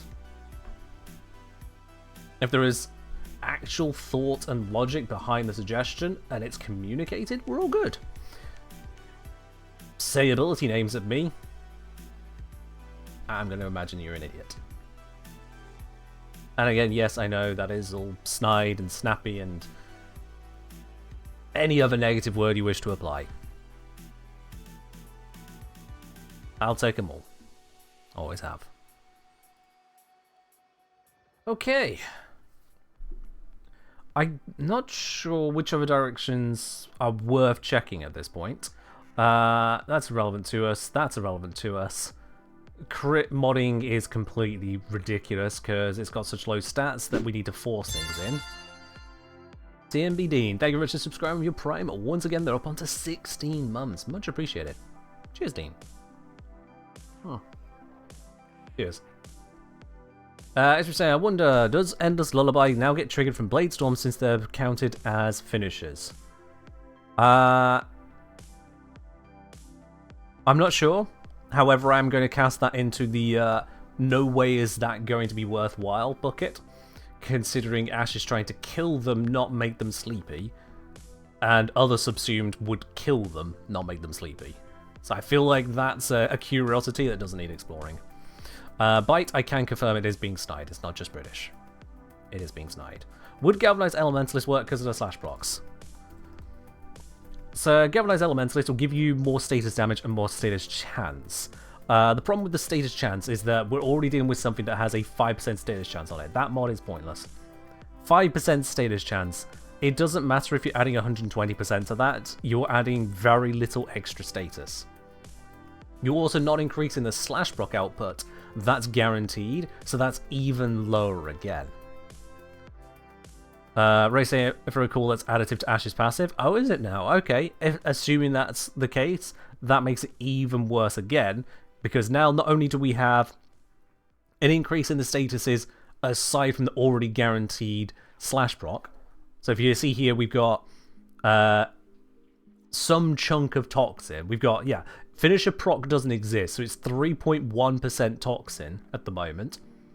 But the actual status chance we have is 103.1% because of the guaranteed slash. This would take us from 103.1 to roughly 107.2. And then the status damage on top, which if the status damage applies, nice. If it is additive to Ash's passive 25%, like Ray is saying, significantly less nice. The other Elementalist, which has heavy attack wind-up speed, is again another waste on that one. As much as these things can buff it, the thing you have to remember is that you're taking something out to achieve that buff, and Ash is capable of one-shotting even a level 200 Steel Path Exo Gokstad officer. It is hard for slash procs to keep up with the enemy is already dead. And that is a big part of it. Sometimes just killing the enemy is the smarter thing to do. And I mean, Chris, thank you very much for subscribing with your Prime up onto 4 months now. Much appreciated. Cheers for that. Cheers indeed. Is there any practical difference between Radiant Finish and Savage Silence? Savage Silence also brings in the effects of silence, which will shut down Xmas abilities that could be a threat to you. So I'd imagine that's your big one. Also shuts down Violence Acolyte from removing your invis. Silence doesn't buff the /DOT, correct, yes. Blind versus silence and stun, yeah, you're invis, so blinding shouldn't be a concern.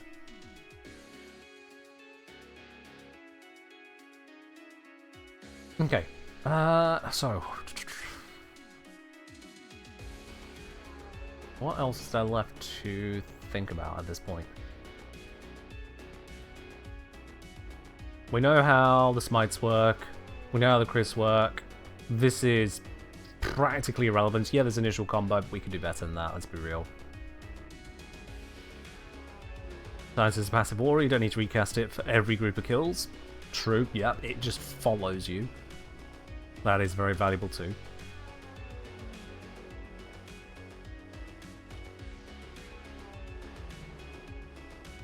Yeah, I think we're as far as it needs to be considered in terms of the potential interactions. So it is all just now on that test. Let's grab this. Let's use that for testing purposes. I'll replace Shuriken with Wrathful. What they test is there a count to attack speed increases? Good question. Let's have a look. Let's have a look real quickly. We'll just go back to this. Let's test with this. So first with no bonuses. Attack speed caps at 1.5. Thank you for the suggestion. Let's find out what it actually caps at. I want to be certain rather than just taking your word for it there, Skibbin.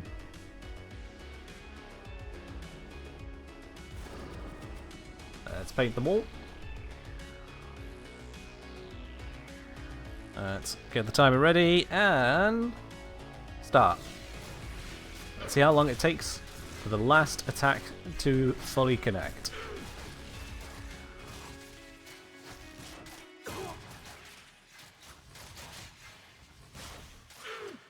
There we go, 14.52. Okay. Rockman, doesn't really matter. We're just going to get the answer. It's far easier.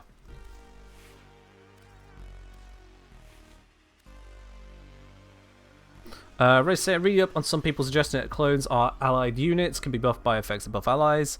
Probably, knowing the way the DE code stuff. Will that be workable as consideration or too much effort? Well, here's the thing, Ray. Which ally buff do you wish to use? Which ally buff is going to be of significance to us in that setup? Any more of these I can throw on right now? Yeah.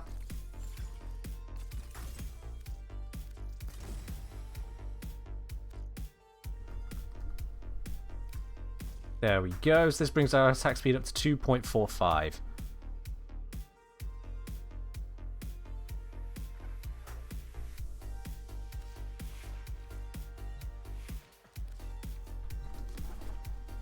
Okay, let's give that one a try.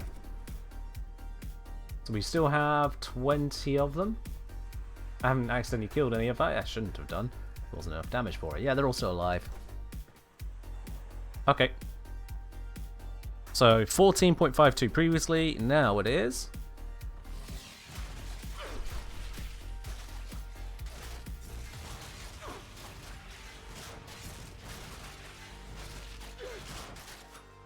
Stop there at 10.29.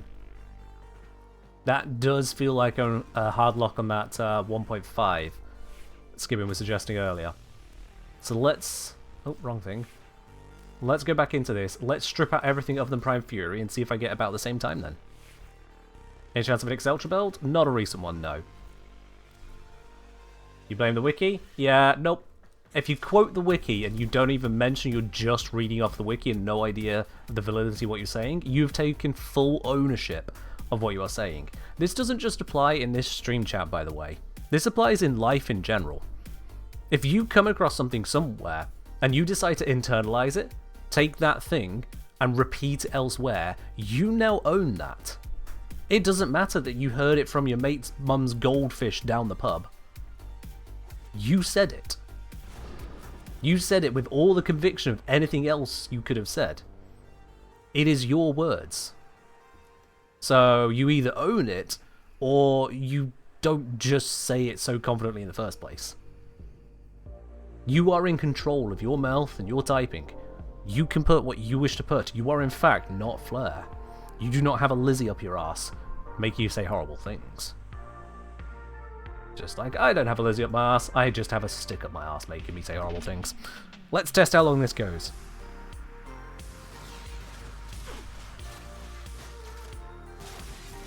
So we've reduced the attack bonuses down from like 2.4 all the way to 1.55. And it was almost identical time. I think that slight difference is just my reaction time on clicking it. So yeah, it does seem the attack speed bonuses are capped at that 1.5. Okay.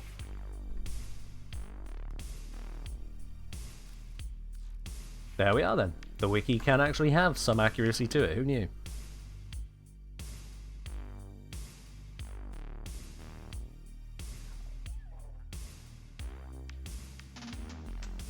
Josu's replying to someone else there, that's fine. Some people not beaten over the head with cite the source in high school uni enough times? Yeah. Some people may not have gotten far enough to need to quote sources all the time. They were taught things in class and you were taught that's what it is, and then they left the class knowing that when someone tells them something, that's what it is. I don't blame you. If it's capped as 1.5, might as well just run quickening. Honestly, not a terrible shout, all told. It's only 40%, you're not at the maximum bonus there, but I get what you're going for, yeah. You know, the GCSE in history? I don't even have a GCSE in history, so, you know. Doesn't require a GCSE in history to be able to learn how to cite your bloody sources, or recognize what you're taking ownership of.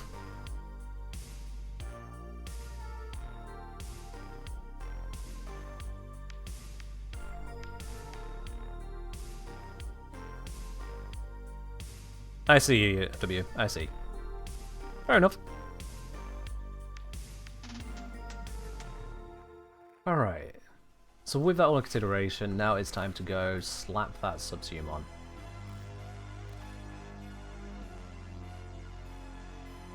In cybersecurity, you still have to cite sources? Everyone should. Even if the source is, I went out and tested it, it's like, okay, we'll bring the receipts.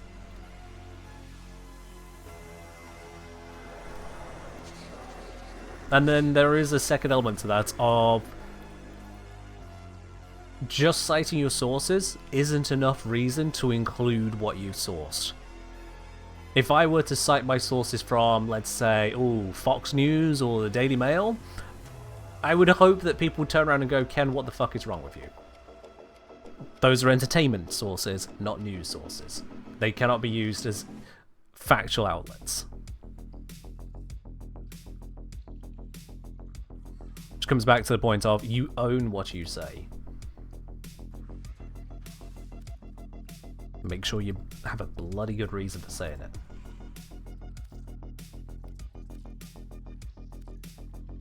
Alright, pop that over test. That's how Wikipedia, check Wikipedia citations. That too. And validate the citation. Validate the source. Is it a reputable source, or is it just Joey's blog from 2003?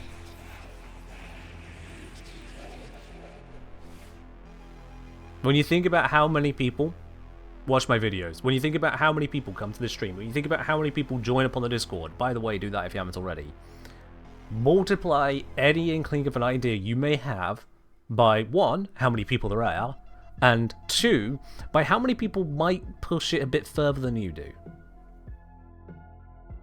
I have had some crazy suggestions sent to my emails, for example. Crazy misconceptions. And it's all perfectly benign and genuine. It's just, without an ounce of reality in it. Oh dear. Not all of them, but I've had the crazies.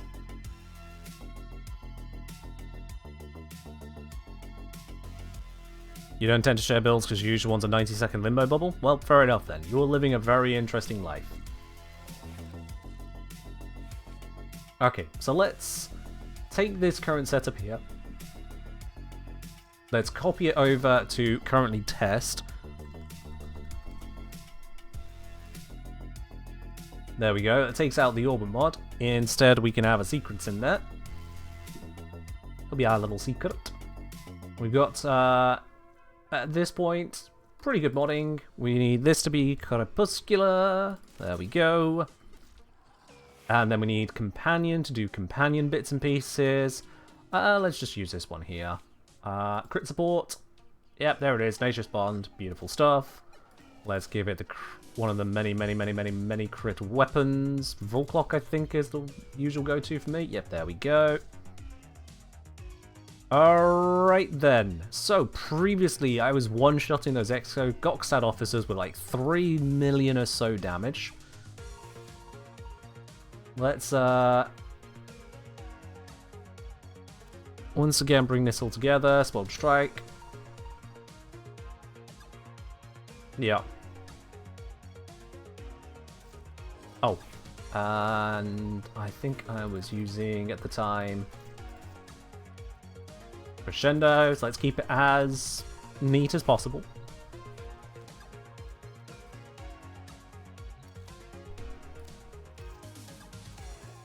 Let's go down. All new exalted weapons give mastery XP? I don't think they do, no.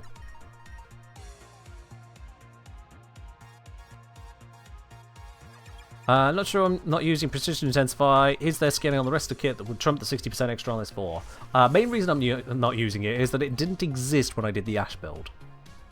If I recall correctly, that was introduced afterwards. So that's a carryover, and further optimization can happen after. You're very right, there may be value there.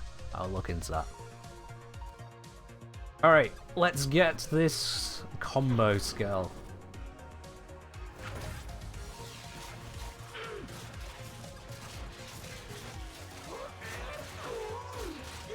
Okay.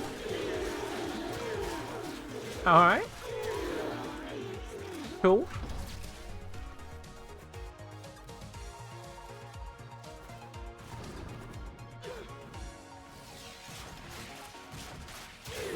Slightly more energy demand doing it this way, but that's fine. We have lost the energy refund mechanic of one-shots. That is a little sad to lose.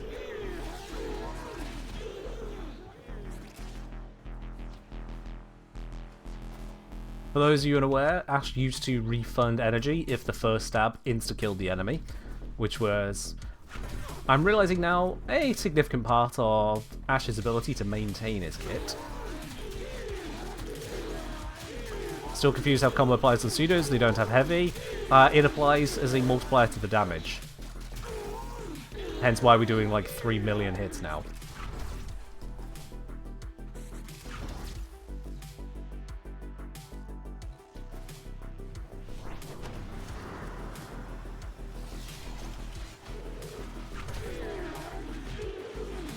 Those are those chonky hits. 12 mil, 8 mil, 12s, yeah. I'm full combo at this point, so yeah. Those are some chonky hits. Can I have Ruina's multiplier? Sure, in that a damage multiplier is a damage multiplier, yes. You're thinking of it from the terms of heavy attack. There is no heavy attack, so it has to be something else. It is the multiplier that you see on screen. It's 12 times. And it is dynamic crits here. Okay. No snapshotting of crit bonuses. You can't get away with that one.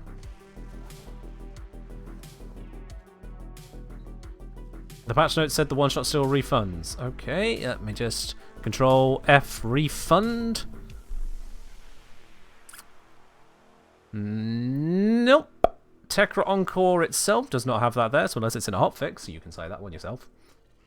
Cheers, Ellie. Is this dealing true damage? Finisher damage is a kind of true damage, yes. a kind of true damage.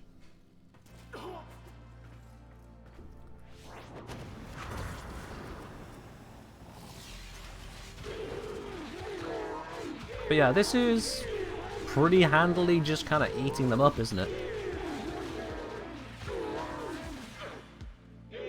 Oh, and the crits run out.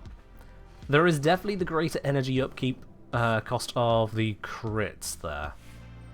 So let's see. This is using 25 energy per 12.5 seconds, so it's about 2 energy per second.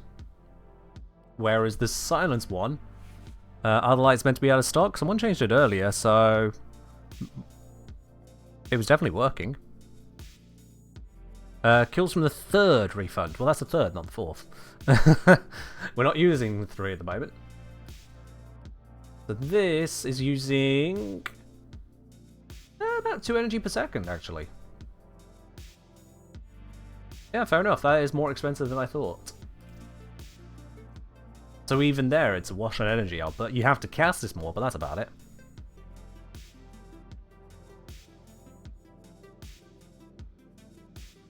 Recently tested Butcher Blade Storm stuff and realized the damage fluctuates between enemies. Why is that so? Lands from heavy gunners have the same damage, but Butchers take like 70% more damage.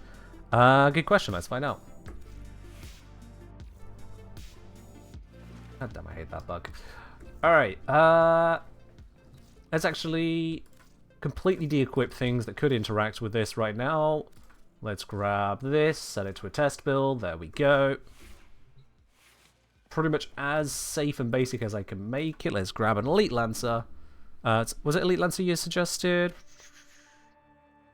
Yeah, Lancer and versus Butcher. So 1 Elite Lancer and 1 Butcher. Let's have a look. When we hit the Elite Lancer takes 5016. Very good. And when we hit the Butcher takes 5016.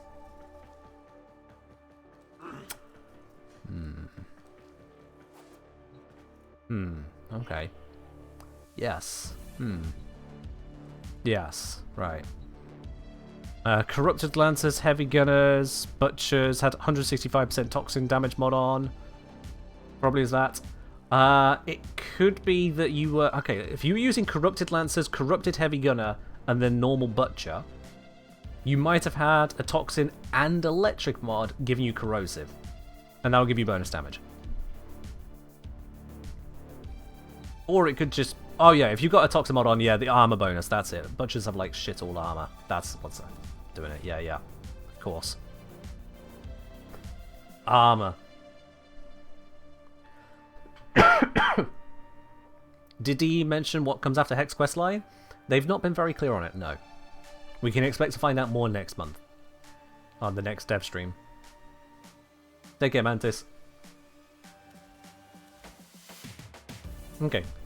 So, people complaining about the use of precision or not precision intensify. Ignoring again what I said earlier about how it didn't exist when this build was originally made. Let's just run the numbers here. Let's run the basic numbers. So we are having a 5.4 crit multiplier. Let's request from Byte. Ah yes, secret menu. Got it. Thank you. So yeah, we got a 5.4 crit multiplier, and we're applying 208% bonus, 208, something like that. With this, 238. Let's bring it all together then. So we've got 1 plus 2.38 multiplied by 1 less than the crit multiplier, so that's 4.4. And then this is going to be multiplied by our... I'm going to ignore the base damage multiplier. Let's just run by the strength, which we're saying is, yeah, 238%. Saying 209 there, but 208 here. I'm just going to run with a lower number, 208. So current setup, the relevant multipliers comes out to 23.86. If I were to use precision intensify, like so, this would come down. And it would come down by 30% from that setup. but then the damage bonus from... the damage effect on the top there would go up. I just realised I typoed the original one. Did I? No, I did.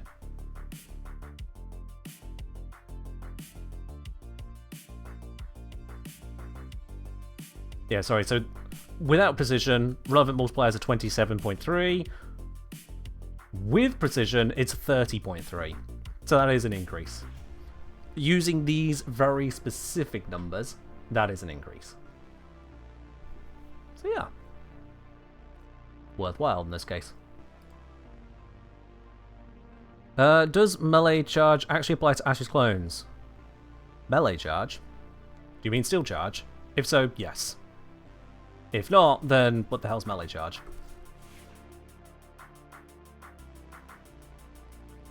You did mean steel charge. Okay, cool. Yes, it does apply. It threw me off earlier because I forgot I had it equipped. So I know it applies. It caused me a headache.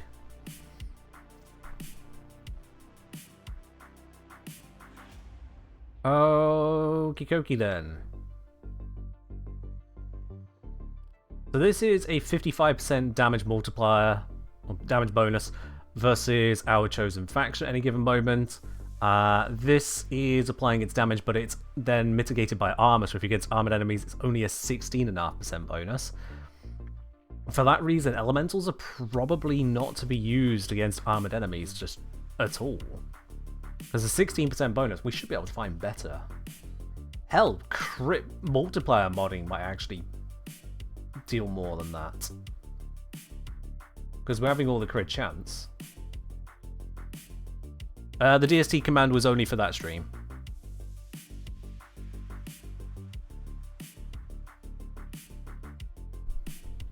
Isn't it converted into true damage? The element? No. That is a change that DE has somehow made.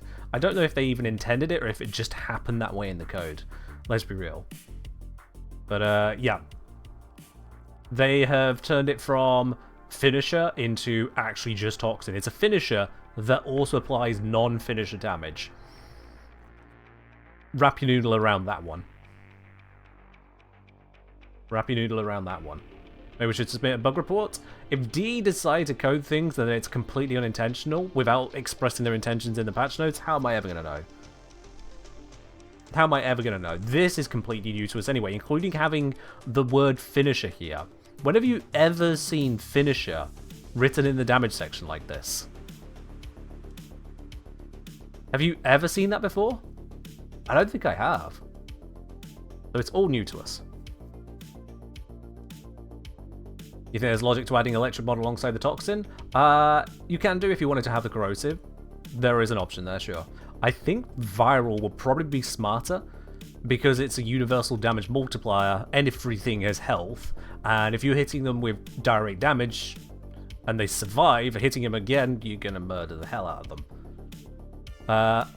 Otherwise, blast might be an option if there's enough damage behind the blast for it to be valid, but sure. Weren't to 10 years butterflies exalted too? They were pseudo-exalted, now they're not. Yeah.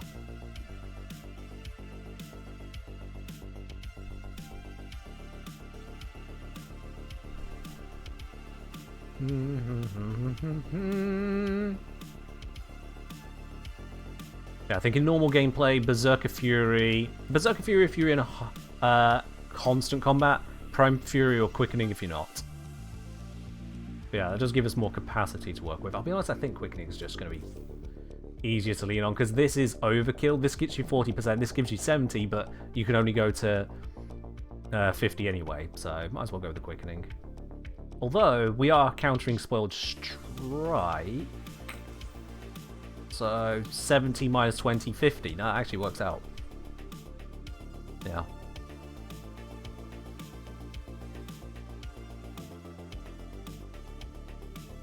Can you cast Ashes 4 on lifted enemies? No idea.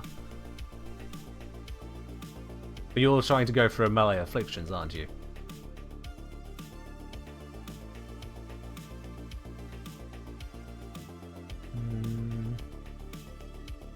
Honestly, I think the next correct mod here might actually just be Organ Shatter. Unless you're going double elemental, which is an option, I think it might just be an Organ Shatter moment. You're wondering if the Saxon would work.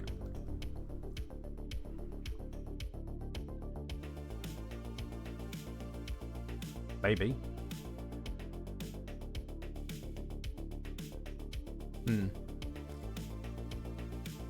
Gladiator for additional crit damage and crit chance? No. Because we've got a crit chance here of 5%. Max out Gladiator will give you a 110% bonus of that 5%, giving you a whopping 5.5% extra crit chance. Bearing in mind this is supposed to work with Raffle Advance. So, no. Would Galvanized Steel be better than Organ Shatter over time? That is a good question. Because Galvanized Steel does definitely do different things here. So this one gives you crit damage 30, 120. 120 to Organ Shatter's 90, I believe. So yes, Galvanized Steel would actually be better.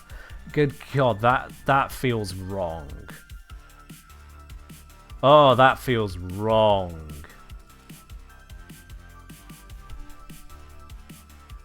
Of all the mods that might be the best in slot after everything else here, that feels wrong. But yeah, that would add, let me see here, 1.2 times 1.2, 1.44 additional crit multiplier. We would be on 5.4 to begin with, so that divided by 5.4 is simply a 26.7% estimated damage uplift. So yeah, it's about a quarter extra damage on that one. You're going to be hard pressed to get something to beat that out, I'd imagine. Because elements are going to mostly run into the armor issue. Attack speed is limited. Pure damage, we've already got it on there. Finish damage, we've already got it on there. Smite mod, you can only get the one on anyway.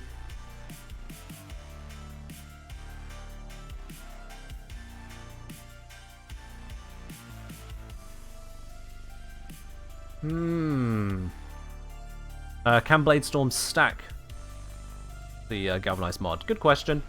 Let's make sure it can actually do that. It would suck if it didn't. Let's just grab a couple idiots.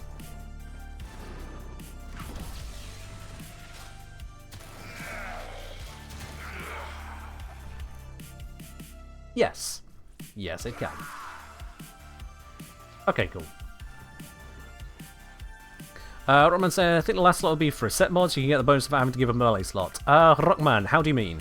Are you suggesting to put a mod onto Shadow Clones to buff your normal melee? Because my understanding is that shouldn't work. And if that's not what you mean, what the hell do you mean? Galvanized Reflex for ease your initial combo? You really don't need to use your initial combo. Either you can use Crescendo because you're relying on initial combo, or you're not relying on initial combo, in which case Reflex is a waste. Every single kill by Shadow Clones is going to be triggering this, so you'll be fine. You don't need to spend a mod slot on it.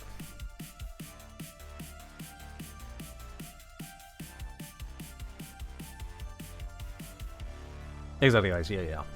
I think Rockman's working on all the details, which, to be fair, there are a lot of notes in the patch notes. So, yeah.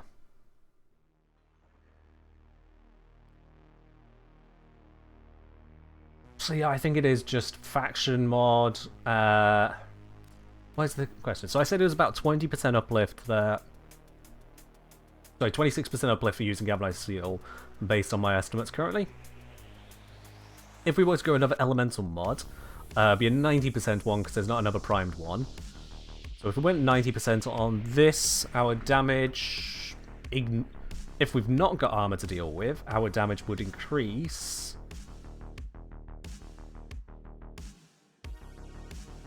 by about 34%. But if you are dealing with armor, then the damage would increase by 7%.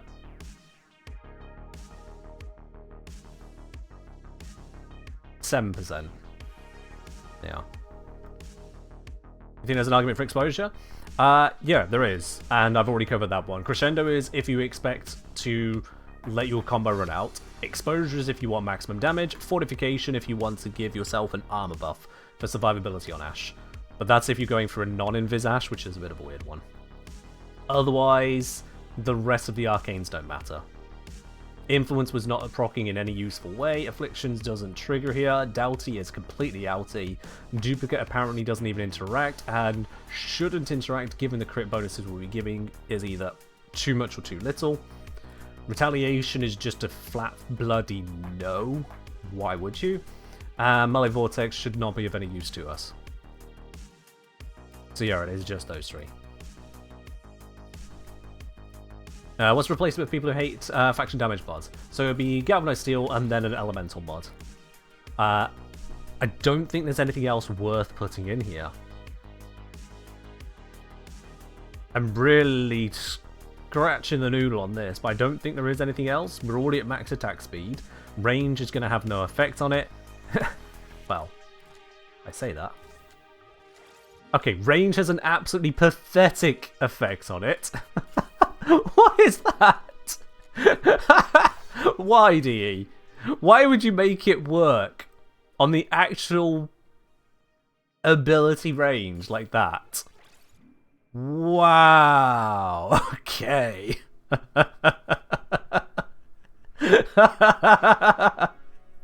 That is pathetic. Oh. Man, that is... Wow. Alright. Would Elementalist be possible to boost the force/proc assuming the enemy doesn't actually die to the initial stab? So the enemy should be dying to the initial stab. If you are going to go relying on the /proc, I would say you'd want to be dispensing of your elemental mods because they're not going to boost it there. So do bear that in mind. If you're going the crit build, that should boost the /proc as well, so there is some room for it. I don't think I'd want to go a status chance approach, so it'd just be normal Elementalist to be real. Yeah. Have I tested Condition Overload? To be honest, I haven't. I hate testing Condition Overload. It's an absolute bastard. Everything about it just makes me sad. Well, let's test it. I can't dodge it forever. I fucking hate the thing, though. Alright, then. Let's get ourselves 2 Elite Lancers for testing. No crits, shenanigans. We're just gonna tap this one, then tap the other one. You, normal hit. What are we on at the moment? 6, 4, 5, 6. Thank you very much. That's a lot of viral. I'm gonna test this without viral heat shenanigans.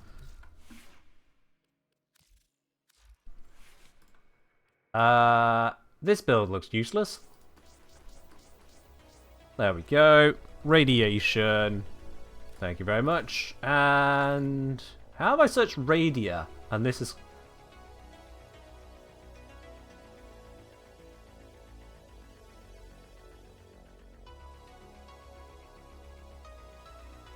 Sorry, can someone explain this one to me?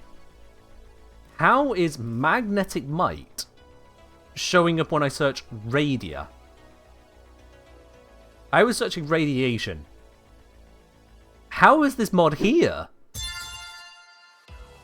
Electricity? Well, electricity doesn't have Radia in it, and I didn't search electricity, so what the hell are you on about? Stinky Thief, thank you very much for gifting a sub out to the community. That's gone straight on over to Dragon Wolf. Stinky Thief, much appreciated. Cheers on that. Oh. Cheers. Do you think Radiation searches for fire plus electric, and since magnetic is electric component, shows up as well? That doesn't make sense. Because if Radiation was searching... No,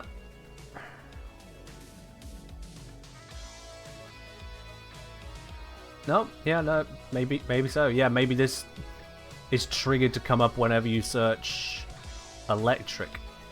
Okay, well, let's test that, actually.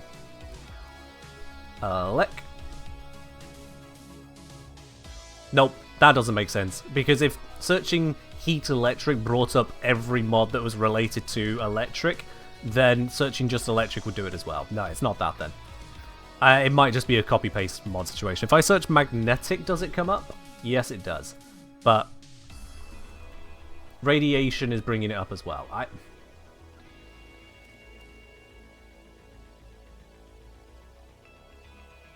I don't know. I just simply don't know. It might be just a holdover. Anyway, that wasn't what I was looking for. In fact, it was what I was looking for, but that's not what I was on about. I wanted that so I can proc a variety of different status effects that shouldn't enhance the damage they take. Okay, let's test this. So, first of all, make sure the status procs are the good ones I want to use. Yeah, none of those are problematic. Let's let those run out.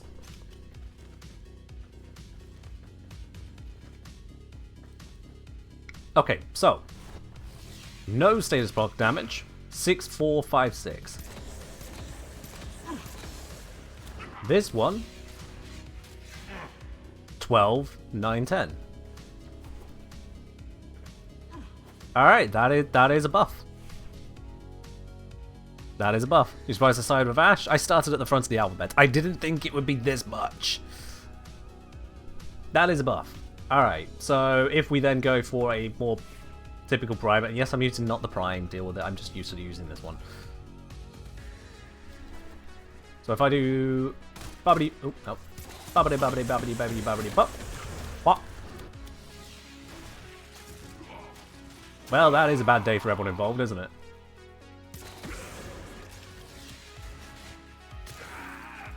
Okay.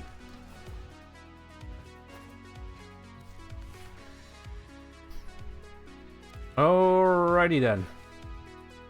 So, if I were to put Condition Overload instead of Spoiled Strike, I can't even do that. How am I going to make this work?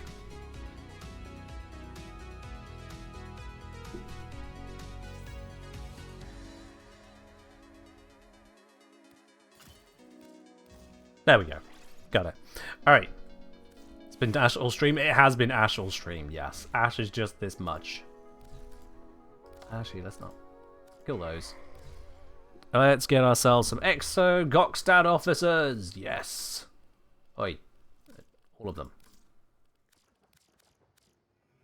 Once again, let's build up all of the stacks. Let's get this to full power, see what happens.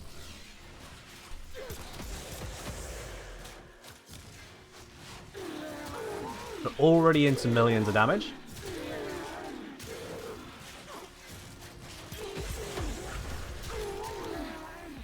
That's a 9 mil. Looking good.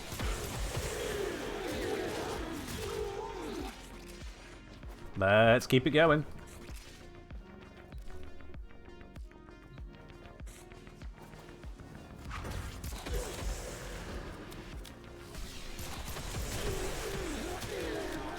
$22 million damage, 28 million damage, 34 million damage.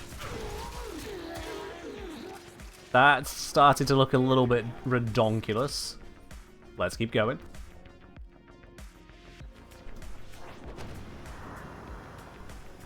Paint them all.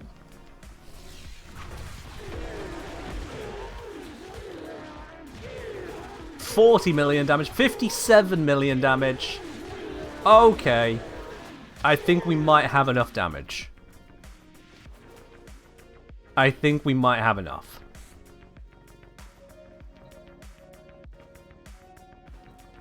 Yeah.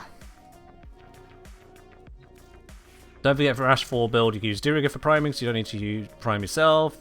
With Arcade Exposure, you can easily get over 500 mil damage hits. Sounds like someone bringing in a completed approach, but sure. Did I already try Silence? Yes. The crits are appearing stronger than that. Yeah, let's have a look. Diriger. Diriger. We need you to be a little bit silly. Are you going to trigger whilst I'm invis? I hope you do. It's currently set for not a lot of anything. What the hell is that? No.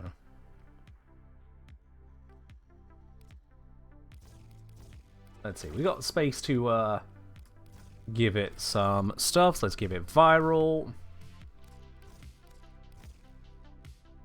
Viral, electric, and magnetic. I should be able to fit on here. Beautiful. Beautiful. I'd put radiation in, but I don't. Yeah, fuck it. Let's do that. Let's kill the set. There we go. All right.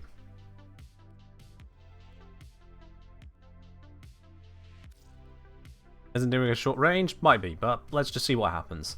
That's more the point here.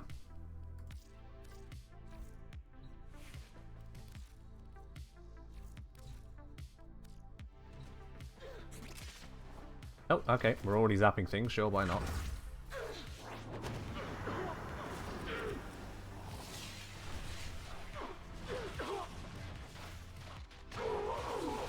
You know, I think the epitaph might be better for this. Because look at the statuses. I can comply with that. Oh my god, I already saw a 24 million damage. We're already at 24 mils. Okay. Yeah, I think De Rigger is a nice idea, but it doesn't have the application for this to matter. Compared to good old Epitaph doing Epitaph things.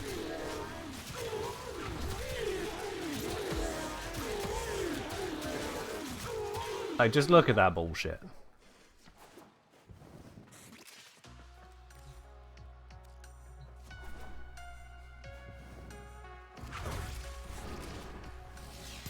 You prefer Synergized Prospectus? Yeah, with the Hounds, right? If it works for you, sure. Yeah, that's pretty good, the output. That's pretty good. And don't forget, those damage numbers you're seeing, those damage numbers are... Most of that's not going to be Prime Fever Strike, because that's going to be dealing with their armor, so their armor is going to be blocking a big chunk of that. I know I probably had a little bit of armor removal going on there, but not much. So most of that is finish damage. In fact, let's just take out the Elemental mod right now. We're against armored targets. Let's ditch the Elemental.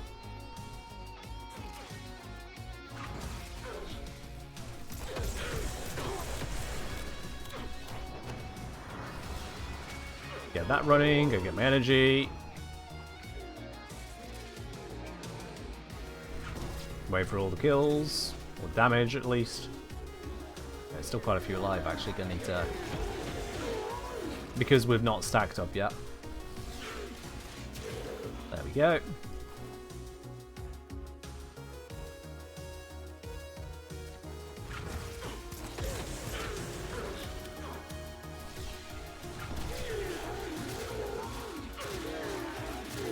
Yeah, these are hits with no elemental mod. This is all just finisher damage. So it's bypassing armor. 30 million. It's bypassing armor.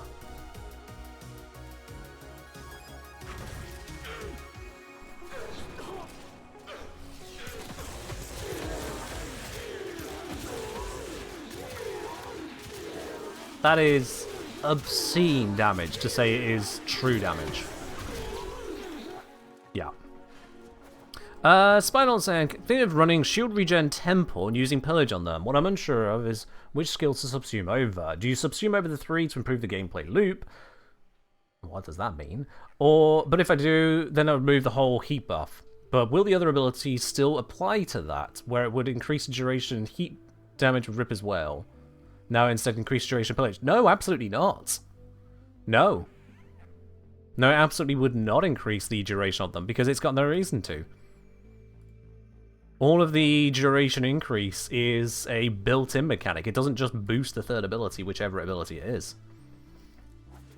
And as for using pillage in general, I get that you're looking for an armor strip to increase your damage that way, and also give yourself a shield regen, but that's a lot of strength required for that, which may compromise parts of the build overall, to deal with enemies that are already nearly dead anyway? I'm not sure if that's really the call you want to go for, but if you're going to put pillage anywhere, I'd put it over the 1, not the 3. It would go over the 1. Because what are you using the 1 for? And if you tell me you're using it to charge Lizzie, use the 2. If you tell me you're going to use it for heat procs, use the 4. You don't need the 1. There is a reason I subsumed him out and did not go, oh, well, here's the no helmet build. It's because it's just not suitable. It's just not that good. But yeah. I'm going to come back to this in just a moment. Before I do, I'm going to need to pop us onto a little intermission because I've gone through a lot of tea and testing. BRB.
Alright then. Let's wrap these bits up on us, shall we? Well, I missed that. Switch lights over to purple for Petra. You put pyrotechnics on Ember just because it's funny? Fair enough.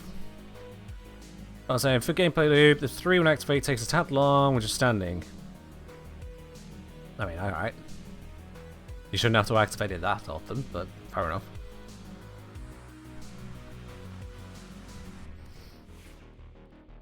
Alright.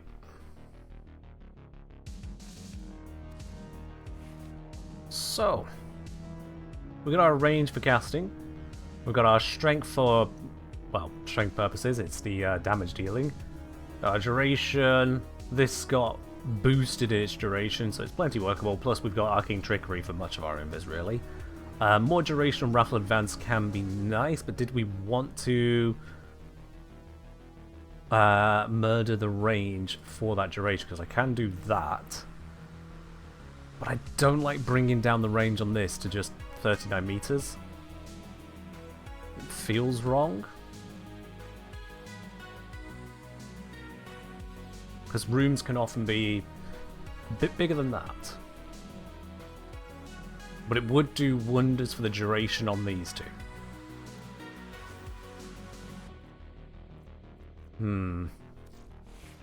Because like range here to the back. That is, yeah, that's 66 meters. That's 66 meters from here to there. We drop that down to 39, we have to get to here for that to hit the back wall. Cunning Drift instead of Preparation. I like having Preparation as just kind of a starter on it, but yeah, that can be replaced by Archon Shards these days. Again, shows you the age of the build. Shows you the age of the build. So yeah, if we drop that, this over there, that leaves us drift like so, which brings us up to 47 meters. It's doing okay. Yeah. What is the starting energy on this? Start with only 65. Yikes. Yes, that's not enough to get properly casting off the bat. It's only just enough to cast these two together. So yeah, it definitely needs some starting energy boosts. This doesn't have any energy economy in it at the moment. That I'm not a fan of. I think given we've got so much duration coming from Narrow-Minded, Augur Message might not be necessary here. Depends on if you're running Xeneric. I mean, Xeneric's only 5 energy per second. With this duration, this is still costing you a little over 1 energy per second. This here, if you are relying on it, that's going to cost you a little over 1 energy per second. And then this is going to cost you 6 energy per mark. If you're killing 1 enemy per second, that's still going to cost you another 6 energy per second. So 5 energy per second falls short of the total demands there. Not terribly short, but that's only 1 kill per second. So you can use Xeneric. I wonder if that might be just a little too shy. Although you will still be picking up energy from elsewhere as well, from just normal orb drops.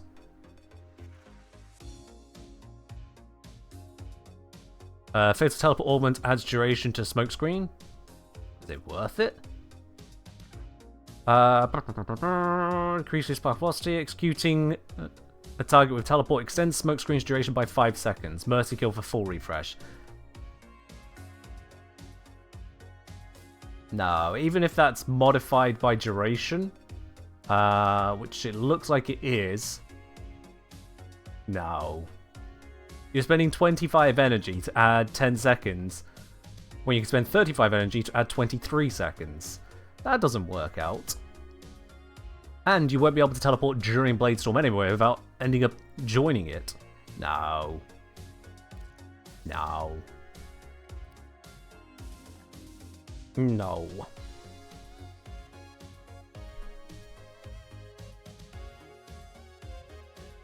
Especially with doing Narrow-Minded, do we even need Arcane Trickery? I like having Arcane Trickery for the free invisibility. So rather than spending the 35 energy there and, you know, having to maintain it on the moment, you just stay invisible whilst this is triggering, which saves you on the energy cost as well there. The other thing with Xenoric is if you're running Xenoric, you then lose the safety net on your combo. So that is just something to bear in mind. But if you're using Crepuscular, it's not Crepuscular, Crescendo, then it doesn't matter.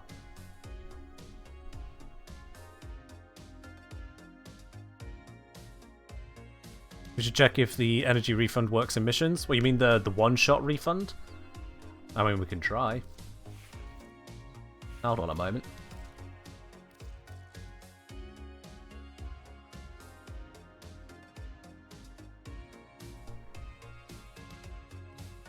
Let's head over to Arsenal real quick, make sure this is not going to cause any problems. I know it's going to reduce my crits, but we're not going to go into Steel Path, so it's fine. I just don't want that getting in the way. Oh no, a Gift of the Lotus! Anyway, so... Mariana, why not?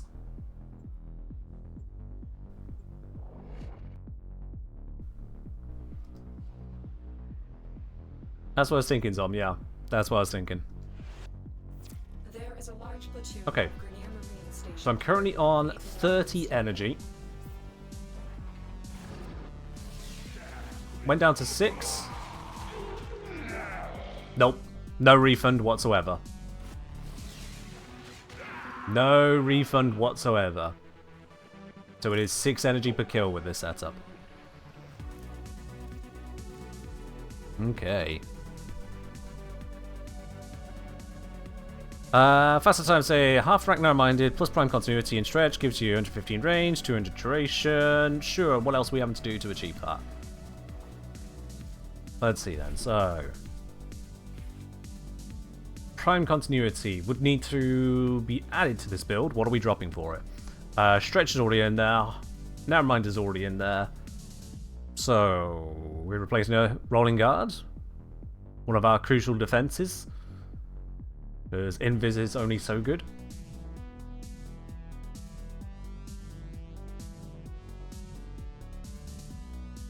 Orga message. Okay, so we're replacing some duration with more duration. Yeah, that's fine. That gives you more duration, I suppose. Yeah. Oh, the form ring needed on this. Do that.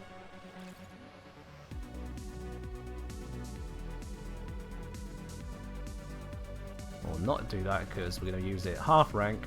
You're saying do that. And then that.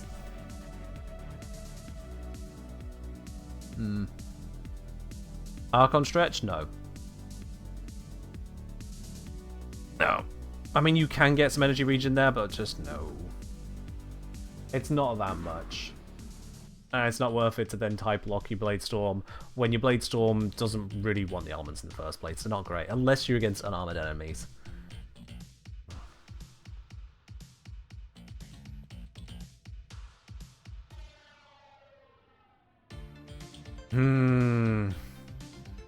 Honestly, I feel like this is just quibbling the details at this point. I feel like this is quibbling the details. It comes down to, do we have enough energy to actually make this work? That's really the big be-all, end-all of the entire lot of it. Do we have enough energy to make it work?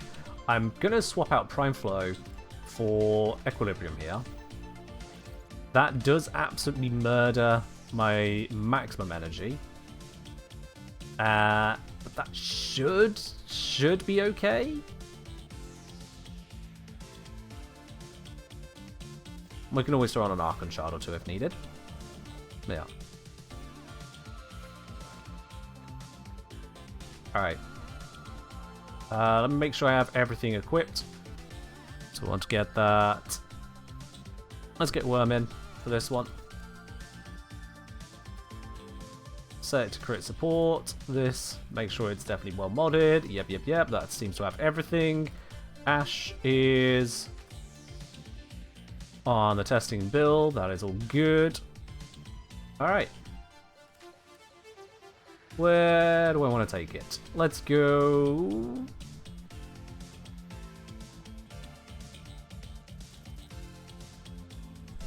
Let's go to Lua's one. Did I see the pseudo-exalted motor interaction? Isn't it apparently a bugged reverse stat stick where the pseudo-exalted is buffing motor? If that's what you're on about, then yeah. Fuck. Oh, I've not got enough energy to hit them all with this right now. Starting energy, why you fail me? Oops, I didn't equip the melee.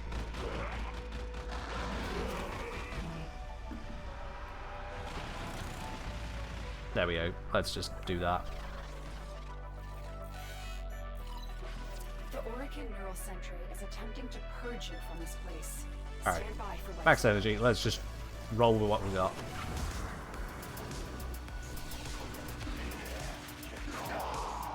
Yeah, energy economy is definitely worse on Ash with that whole no refund on insta-kill. That was a big part of the original setups.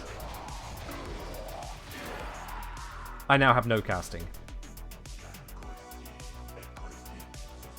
Yeah, that's a problem. That is a problem. Yeah. I'm gonna have to lean into the Xeneric crescendo approach, aren't I? It's gonna have to be that.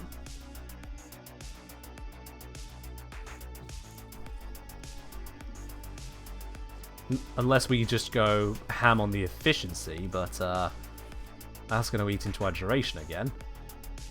Because I could go like this to massively bring costs down that way.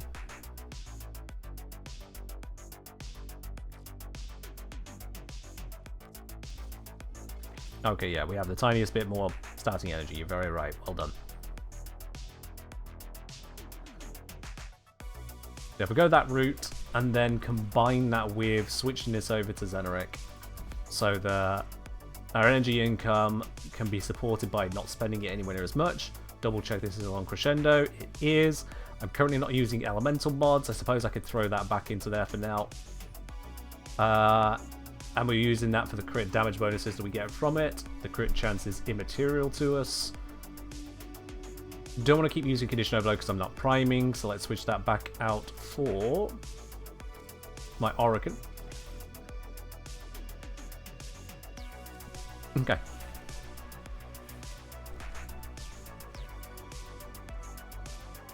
Ridiculous. It's funny you should mention that. I double checked that. The energy per second demand of Raffle Advance and Silence is actually about the same. Because Raffle Advance costs 3 times less than Silence. So when you account for that, they're actually pretty comparable. I can put 2 to 3 duration shards, get rid of prime continuity, and put flow back in. Duration shards, that would be 20 to 30%, up to 45% you're suggesting there. Whereas instead of going for prime flow, I could just use blue shards for energy max instead. I don't like that these guys can attack you as you appear to be coming out of being blinded. That is frustrating. At least let me load the mission before you try to kill me. The Orican Neural Sentry is attempting to purge you from this place. Stand by for life support. So let's see how this fares. Add on that.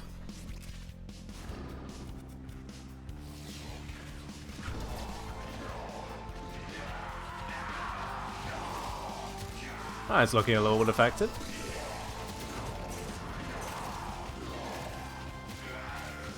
It is still slow to kill, but you know.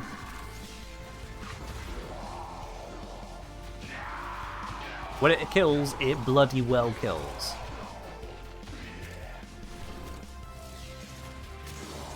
It would be nice if the speed of it was uncapped, so we could just keep going. You know, take the speed up to 10 times somehow. 1000% attack speed. Imagine this, if it had uncapped attack speed, we could go that direction as well.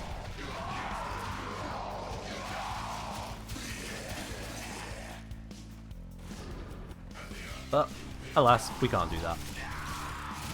This is the attack speed I get. But it's one-shotting every single target so far.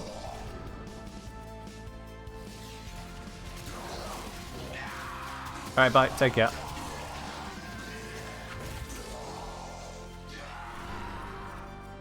Using the bonus from this zone, this should look even spicier. Oh yes. Oh yes, even spicier. Love it.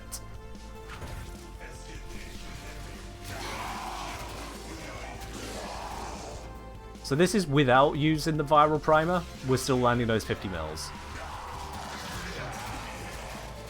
All because of the extra bonus here.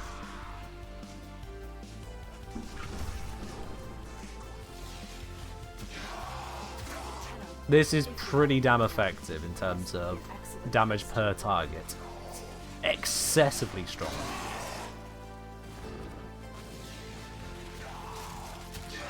And this is without attacking any way else. I could be using my weapons and abilities. Sorry, I'm already using those. By using my guns and melee at the same time. I'm entirely relying on my 4 at the moment. Just because I can.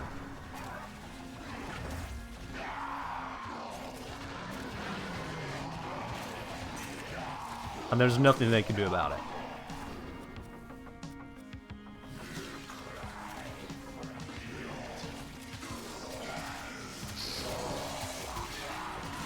But yeah, the lack of, or rather, the cap on the attack speed, I feel is potentially limiting this ability. And the fact that we have to paint them, mark them, and then kill them, that hurts. Ow. Whereas an alternative would be you just turn on the ability, you look at things, they get marked and they die all in one go. No delay. No cast, recast, wait. That would be nice. But we don't have that.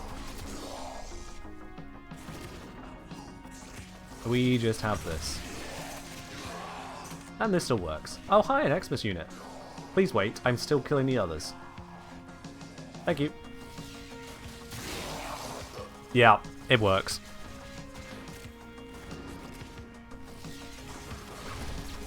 Quick question from Custend. Is there a calculator for rough DPS? Struggle to compare builds unless there's a clearly visible difference. No. The best answer is no, because whilst technically calculators can be made to calculate DPS, there are so many modifiers that come into play, so many quirks, so many bugs, so many features that were bugs, so many bugs that were features, and everything beside, that it requires a almost unfathomable amount of detail to be able to give you even a halfway reasonable answer. So the easier answer is no. What you're looking for doesn't really exist that way. Oh, we got a violence issue. Uh-oh. Get distance from violence and hope that targets them. Nope, they're behind a wall. Shit. No, nope, nope, nope, nope, nope, nope, nope, nope, nope, nope. Please die. Please perish. You are not welcome here! God damn that DPS cap on them, Whitey!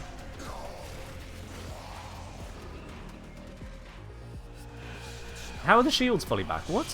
I've been attacking them this entire time. The longer you hold out, the deeper I can search. But if you need I'm just gonna shoot the fucker. extraction as well. Void That manifestations worked. drawn to this cursed I just shot them. They will drain your life support unless they are Do Ash finishes give you a stack of arcane dexterities? Primary and secondary dexterity? Yes.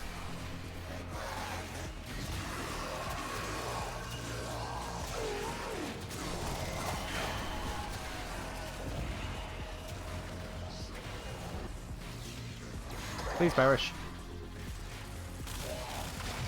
That would do.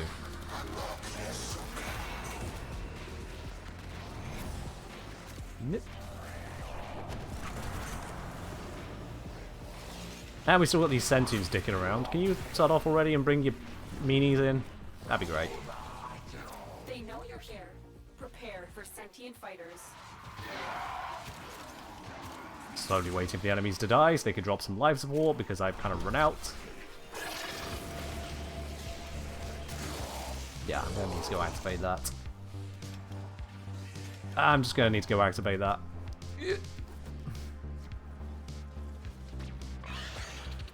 If I intend to even keep this mission going, to be honest. Oh, it's going to move all the enemies out of position now. Alright, we'll kill them here. They seem to be clustering it up.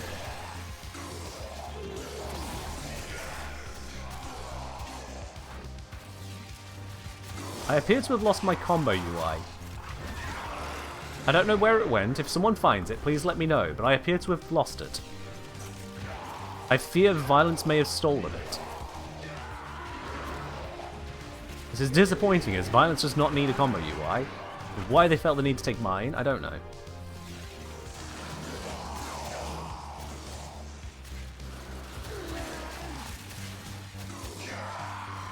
I guess we'll just have to assume I'm at max combo at this point. You can't on UI overriding it? Doesn't appear to be.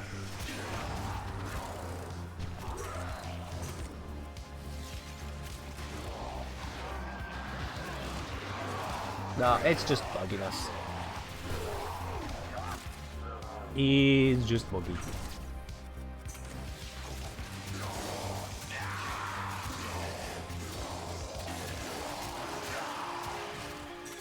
At least the Symphony of Death is pretty good.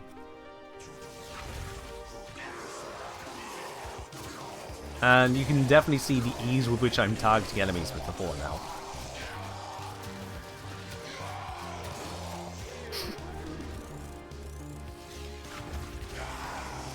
It is really easy to target them. But keeping up with life support, apparently that's not such a good thing. I don't feel like I'm getting many in the way of life support drops.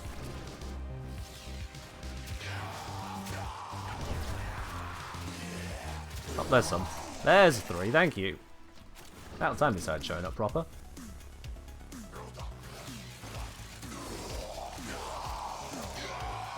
You watch, we'll just go like a minute without another drop now.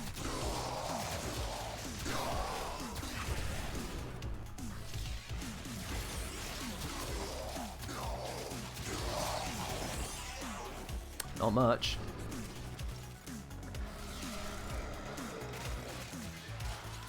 That is such a strange sound from that thing. There we are, one more. Goddamn.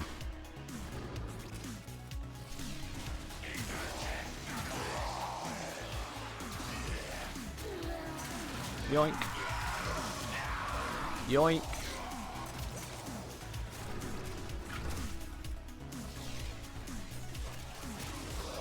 The UI have displayed because we maxed it out. I mean, if D have decided to make it where the UI vanishes when it's maxed and is going to stay maxed, then fair enough. In pursuit of cleanliness, removing the information, I guess. Maybe it's because I went operator. Maybe something else. In any case, we are dealing still millions, tens of millions of damage here with each cast. With each target. Oh, I'm being juggled.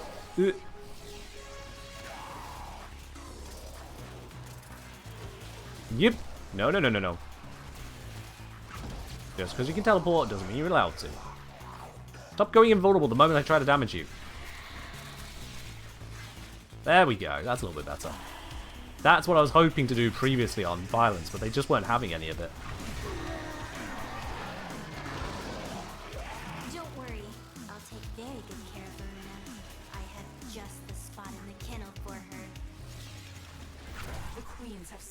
Warframes before. War sought to present them with yours. Come on, you're targeted. There we go. The worm helped Varuna. Hiding her in the void risked the unfathomable. I fear we are seeing the consequences of that risk now. I think we can confirm this build works, it's just not fast.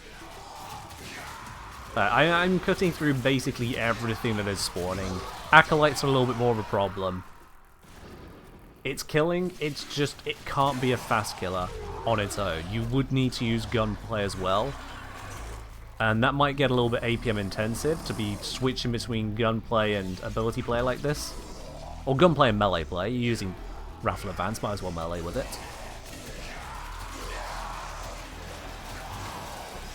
Yeah, it's all in the kill rate. And we are at maximum attack speed with this setup. I've got Berserker Fury on here, so we are fully capped out on attack speed. I can't make it faster. At least attack speed does have a noticeable impact now. It didn't used to, so that is good. It is much better. If they scan you, sentient fighter. Very important thing, is the Ash Cheese for Junction still a thing? Good question. Let's pop out of here and test a Steel Path Junction real quick.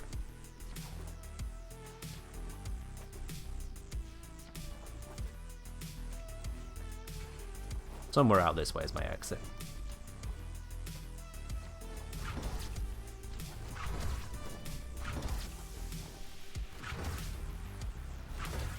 There we are. Ash Cheese do 10 more. It's just a case of Ash being able to one-shot the junction. It's nothing special. Would joining with my 3 significantly increase kill numbers? Not sure on that, given the changes. Not sure.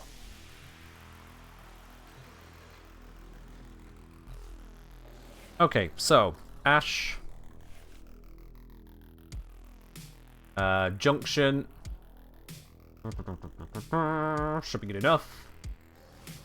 Grab a melee. I think, what hammer was I using? I think it was Fragor I was using. Well, it's former, so maybe not. Oh wait, no, I was using that for demonstrating those bits. No. Was it the Kuva Shield Egg? Ashy Stabby. That sounds good. It's got a Smite Grenadier on there at the moment. But, feck it. Let's see what happens. Let's see what happens. And let's go with you.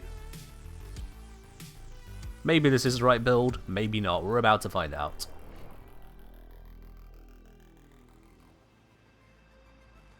Do I think we'll get Bane mods for new factions? No way to know, sorry. No way to know. Hi, Mesa.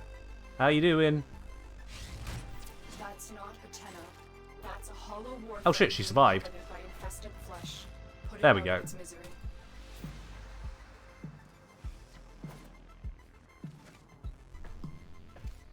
Alright. She survived, so, something's up with that build. Oh wait, no, hang on. They changed teleport augment? It's not the teleport augment's a concern. It's they changed armor, Ray. That's what's changed. This whole one-shot in the Spectre thing was before the armor and health rework. So that Spectre back there probably now has more health and less armor than before. And the whole point is using a finisher to bypass the armor. Ash got seriously nerfed by that. And we're now seeing the result of that nerf there. So it was still a very quick kill. It was a very safe kill. But yeah, the damage was just a bit lacking, and that was why. That was why. There's not really many ways to improve on that. Oh, I suppose we did get the galvanized steel. But that requires a kill first to trigger any of the crit damage. That's no good. No. That was obviously having no effect. I could try and slot something else into there. So that would be Gladiator Might instead. Oh wait, no, we were doing it as a finisher, right? So the finishing touch, that should do the trick. That should do the trick. Let's try that. Oi, take me back to where I was. Actually, I wasn't there. One little change. Switching from the faction mod that's pointless there to the finisher mod. That should do it. I think that's all that's missing.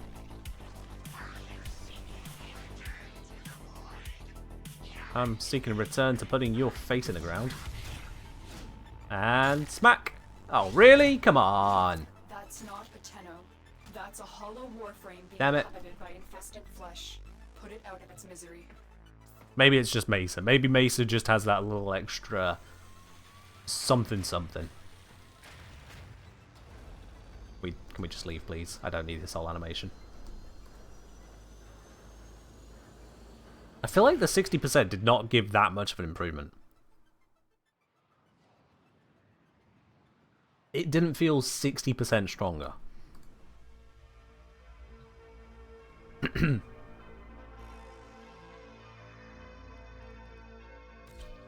Let's try here.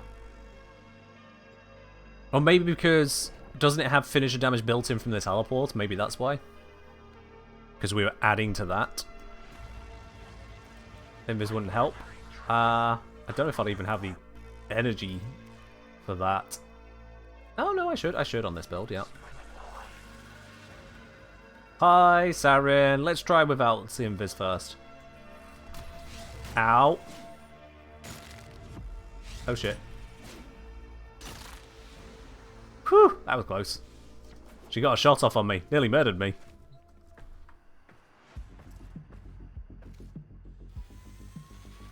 I should really just abort rather than go through this animation. Can't skip it once it started.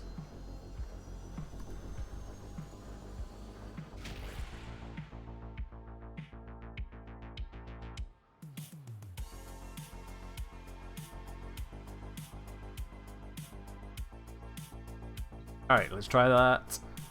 With Invis against the Mesa one. Not that planet, Ken. That one. Neither of them are planets.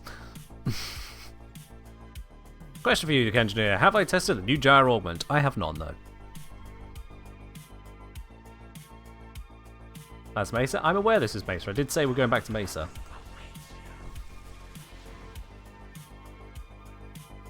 That's not a Tenno. That's a hollow Warframe being puppeted by With the infested Invis? flesh. Put it out of Nope, its misery. still no. Hi. Right behind.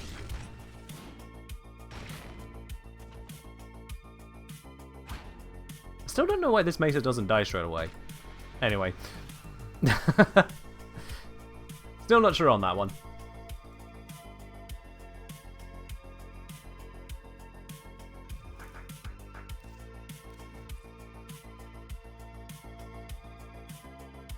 Don't know what's good about finishers and shield deck. Yeah, it's because it's big damage, big multiplier.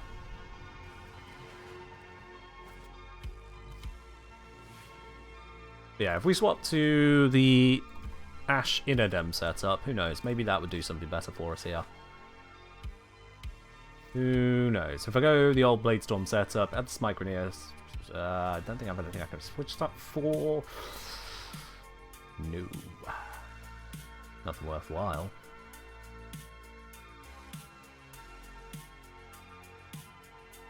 Effort. I'll just leave it where it is. I don't want to break it just for the sake of this junction. Oh, now it loads into it. For goodness sake. I am being bamboozled by the game once again. I don't appreciate it.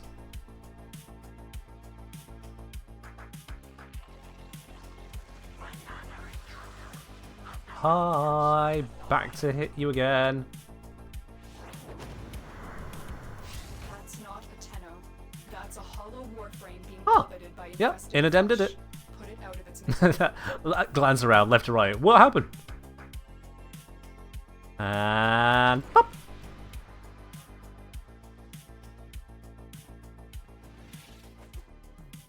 Killed through the shields. So when it goes down, it gets the shield hit point bar back, even though it doesn't have any shield hit points. That's just another kind of the bug.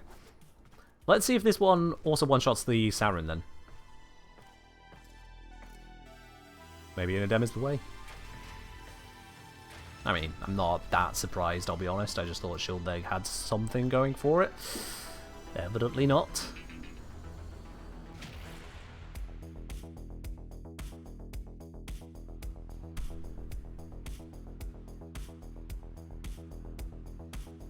Ash is full anime with this, let's be real. Just stepping into a junction, you've got this shit-talking solo boss monster, and then he just teleports behind them. You are already dead. Alright, let's do it. Hi, Sarin. I'm not even going to go invis this time. And stab! Yeah, that worked. That worked. Alright, there you go. The Ash solution to the junctions still works, even up onto the last of the junctions. You just go in there with a little stabby stick and well, give it an up close look. That's it. There we are then. Overall, Ash has had some weird changes. Not many changes, but has had some weird changes beyond just switching over. So Ash has gained the ability to properly crit. However, the crit stats are abysmal. Same with the status. The status chance is abysmal. If you want to get value out of it, you need to cheat those stats in externally. So we end up using the crit chance from Raffle Advance, the crit multiplier from Crepuscular and Tenacious Bond. Oops, just hit the microphone. Bring that together and you actually get a decent amount of crit power. The finisher additive nature is gone. This isn't a true finisher in that regard, or a true self-hit in that regard. I'm sorry, I have to query this. SWDJR, however I'm supposed to actually pronounce your name rather than just spell it out, because I see no vowels for me to work with there. Your first ever message that you've put in this channel ever is BRB.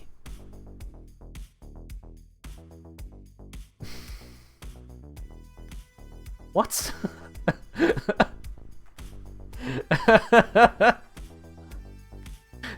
Hey guys, pause the stream. I'm gonna be right back. Really needed me to know. Yeah, apparently so. Apparently so. Wow. Alright then. He isn't here? I know. I know, it's why I'm safe to mock it. They're already gone. Anyway, as I was saying, so we've discovered that pure damage is working as before, finisher damage working as before. Elements are no longer finisher elements. They are their own part of the damage now, which means against unarmored enemies it's a buff, against armored enemies it's a nerf, and a significant one of that. Considering that there was already nerf of improved hit points on enemies in exchange for lower armor, that's just doubling down on the nerf for Ash there, so that's unfortunate on the element side.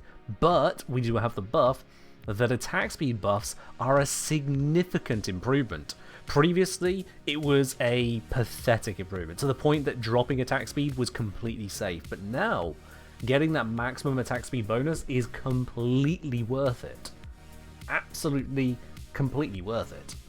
Granted, if it's the difference between Berserker Fury or Quickening, I wouldn't imagine it's the biggest deal there.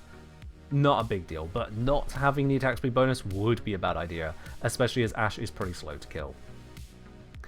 Smite mod still works, so using a Smite mod if you can afford to do so, could reasonably choose to do so, is a good idea. Does Berserker Fury work? Yes. Yes, that's why I just recommended using it. We tested that one.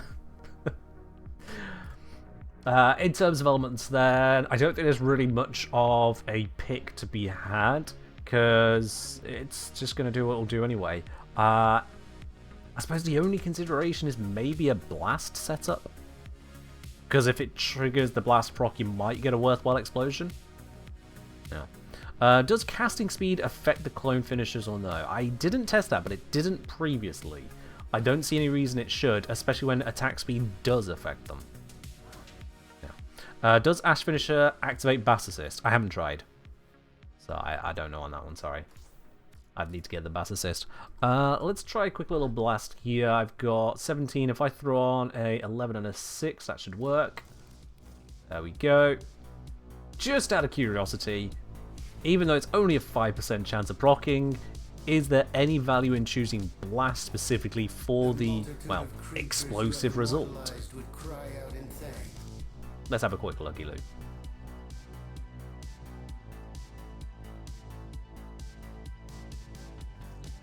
Let's slap ourselves into the ballroom simulacrum once again. Okay, we're gonna have, let's go for Elite Lancers. They're a little bit more vulnerable to dying. It's preferable here. There we go. And yeah, just...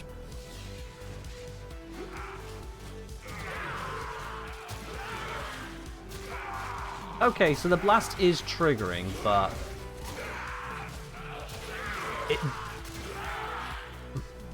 Did the blast kill anything there? I think it might have got one kill.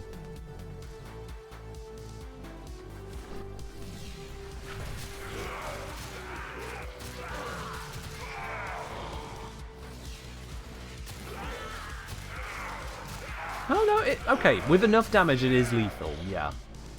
With enough damage it can be lethal. I mean, that might be one of the dumbest things I've ever said on stream. With enough scaling of the stacks to reach sufficient overkill, it can be worth it. Yeah, I think that just took out that whole line of them. And given that can also skip ahead on the kills functionally, I see that as potential value, yeah.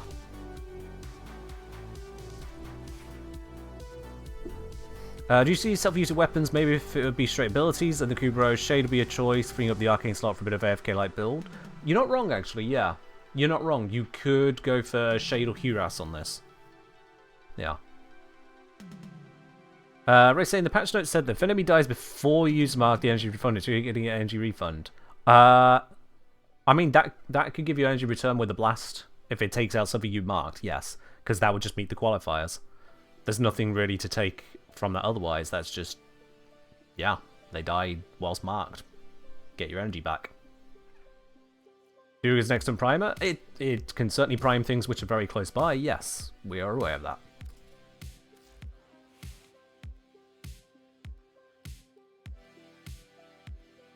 I think this brings us pretty much as far as it's going to take us. Yeah.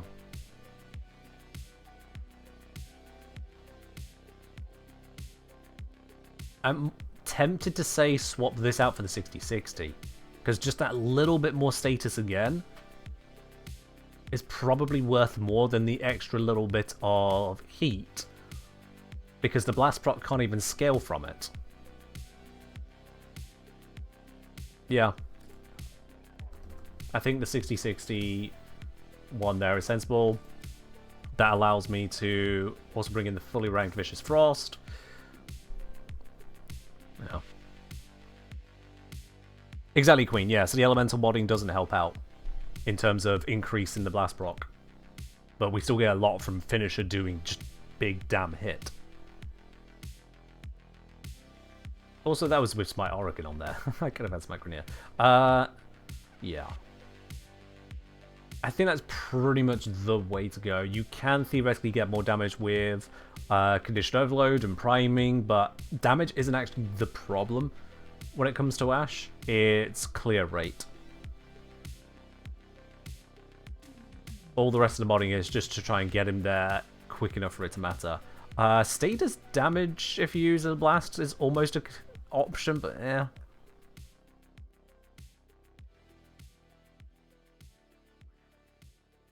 I wonder if, given that the sheer damage there was enough without using a smite mod, I wonder, I'm going to push the boat right out on this one. What if? If we're already reaching lethal damage, wouldn't this be more useful to make it where the blast is more consistent? Because at that point, on top of the 6060s, we've got a 5% base, we've got 120 there, 440 here, 440 plus 120, 560, 6 points. So it'd be 33% status chance. I think that could do it. To get that semi-consistent AoE, where 1 in 3 finishes leads to an explosion, that could do it. What's the status effective proccing finisher? We've got a guaranteed slash, but it's not finisher. Finisher has no proc. Despite finisher showing there, it just hasn't got a proc. No, Zob, the influence wasn't working out because apparently if you one-shot the enemy, influence doesn't trigger, and Ash wants to one-shot. So influence is right out, it's just too unreliable. You're waiting for enemies to become strong enough that they don't die, which apparently is just like influence's problem in general. But that's especially true for Ash, because Ash really does not want to be in a situation where he's leaving things alive. Let's give this a try, switching just that little bit there.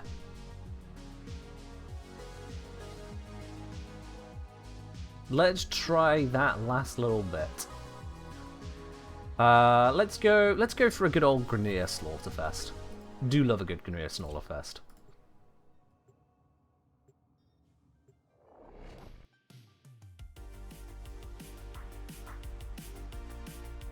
I do find it weird that things can trigger, like, cause a status block like electric, but it doesn't trigger the effect of, oh, did you proc electric because the target died, even though we're not targeting the target. I do find that weird, but yeah, it is what it is, I suppose. It is what it is. Alright, we are set. They're trying to choke you out. Invis, that.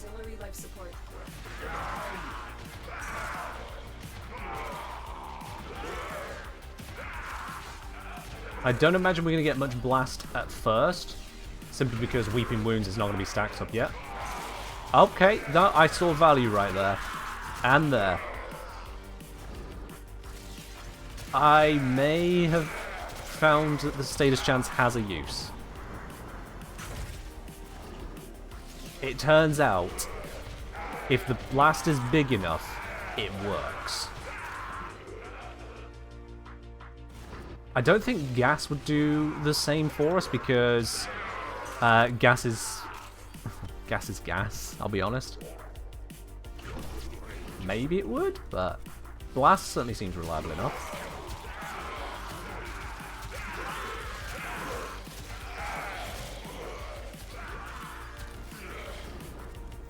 Life support on the way. That is kind of cutting through them.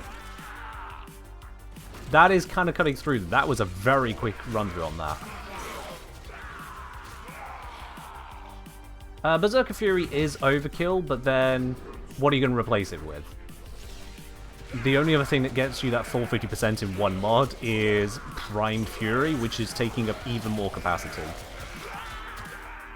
And Quickening, we're at max already, so it doesn't matter. So Berserker Fury is overcooked, but it's still actually perfectly cooked. It's one of those things, really. This is weirdly effective. Just that little bit of a switch into a Weeping Wounds blast. Because of the tight conditions of these enemies streaming through the corridor, I didn't expect that to be quite so effective. And not only is it effective in terms of kills, it's effective in terms of kill rate.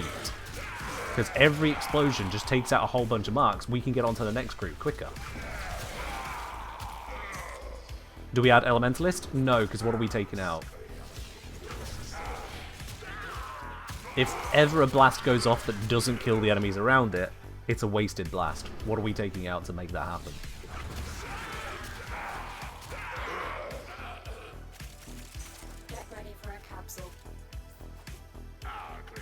I wonder if gas might work. Considering I've made a lot of changes to get here, I wonder if gas might actually work as well and leave a lingering zone of note.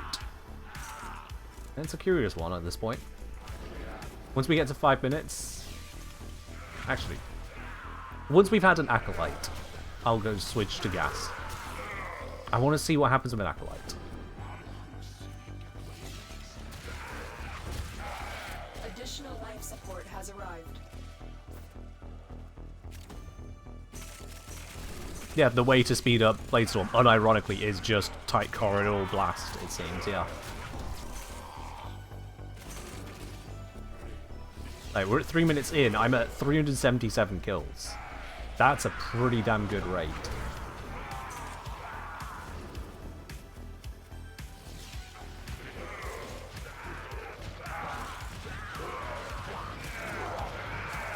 Another good blast there.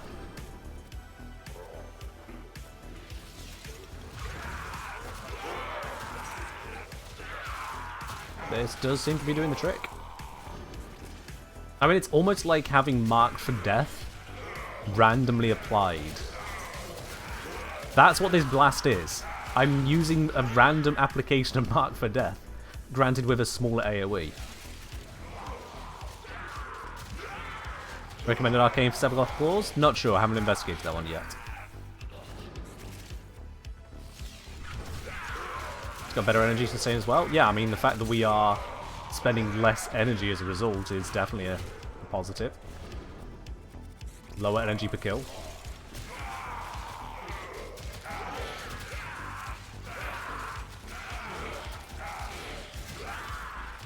We've had to make quite a few changes to Ash to get to this point.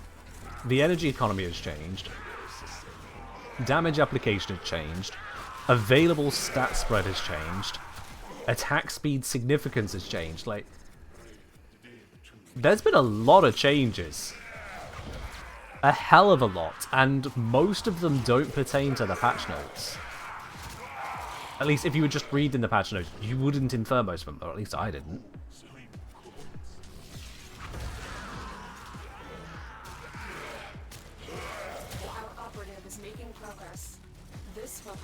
Alright, we've finally got the Acolyte turning up. 5 minutes in. It's about average, really. Just scoop the loot in this room, don't mind me, thank you very much. Coming through. Oh, it's violence again? What is it with this game? Give me goddamn violence every time I'm using an invis frame. Why? We just have to wait for that to run out. Thank goodness I have the Arcane equipped.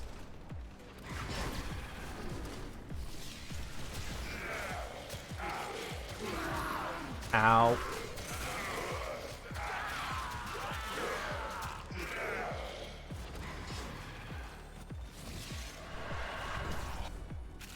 There we go. So yeah, that I think was an argument for arcane trickery right there. Fuck violence.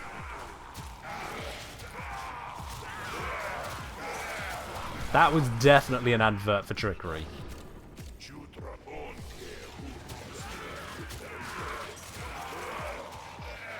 Do we use Vortex to pull people into this AoE? Oh, so you want now to switch from Crescendo to Vortex to try and put Magnetic into the build alongside the Blast to try and pull things into the Blast radius that somehow weren't already in the Blast radius. I'll be honest, Zom, that feels like a few too many moving parts. That does feel like a few too many moving parts to make that one work.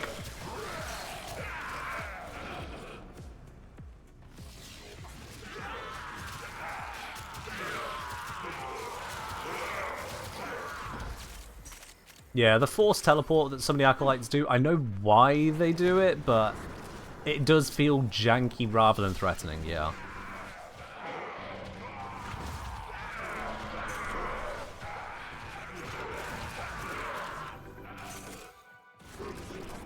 This is holding up really well. Like, really well.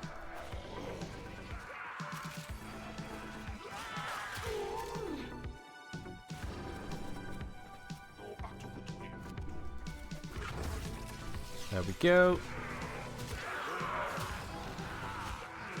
Big old blast. Bit of a blast. Another blast over there. Are there any shards in this build? Nope. This is Subsume Companion setup. No, Subsume and Companion, but no shards. So you could extend the duration further. You can give yourself more starting energy, which I'd probably recommend, to be honest. 10 mil plus blasts? Yeah. Look at that. Oh.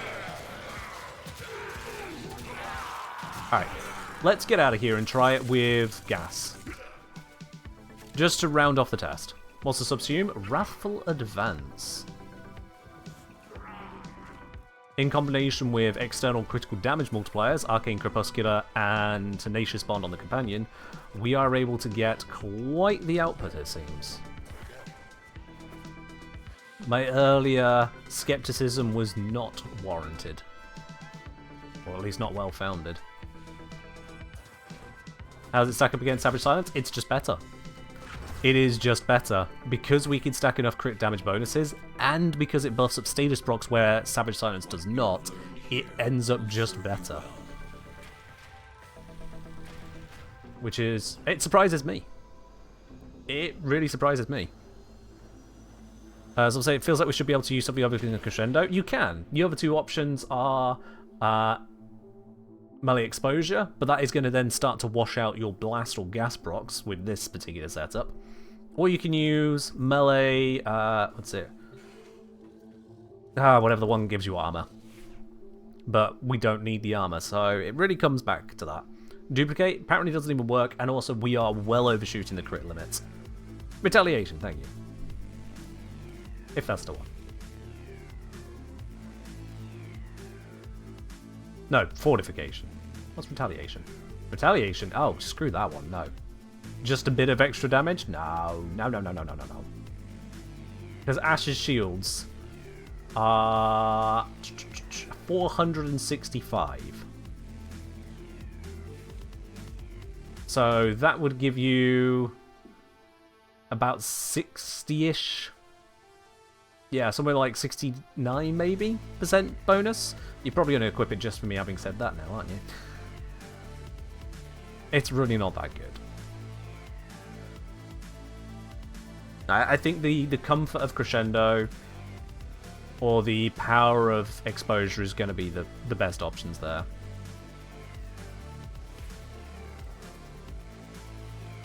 With Former could use Preparation, we've got Cunning Drift. Getting that extra range out of it. So, let's see. Gas. It needs to be this one. Toxin. Virulent Skidge. Alright, let's see what happens with gas real quick.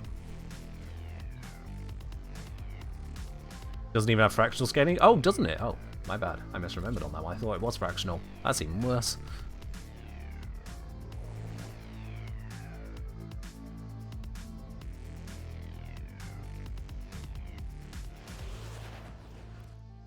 Accept your death, and you may yet avoid it. Alright. Trust in your training. Let's see what happens here. Now, if I was going to swap anything onto this now, it would probably be... Should have gone invisible a little sooner. If I was going to swap anything else on, at this point it would probably be...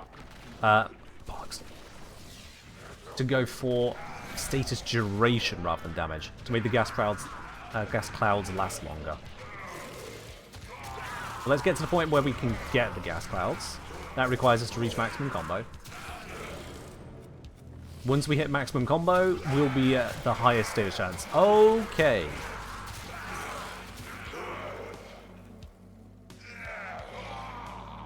Right then, yeah, status duration. I want to find a way to get it in.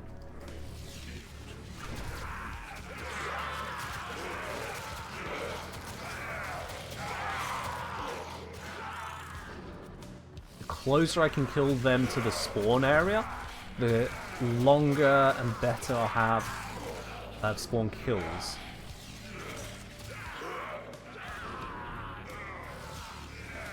Life support on the way.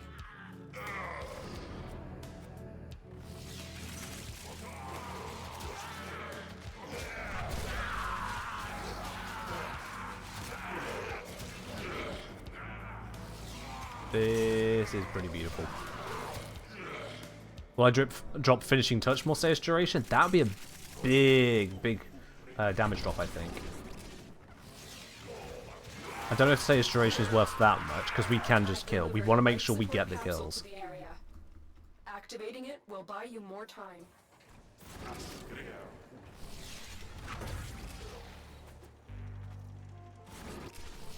So that should fill that area up with death. Do the same over here. Big old gas cloud there. The only downside is, because it's a single gas proc, we're not getting maximum range. What does status duration do? Makes the gas clouds last longer. It increases the duration for status.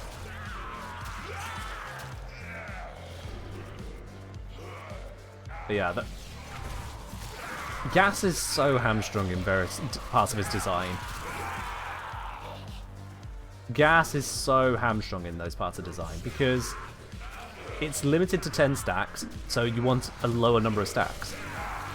But then the lower stacks... Ready for a capsule.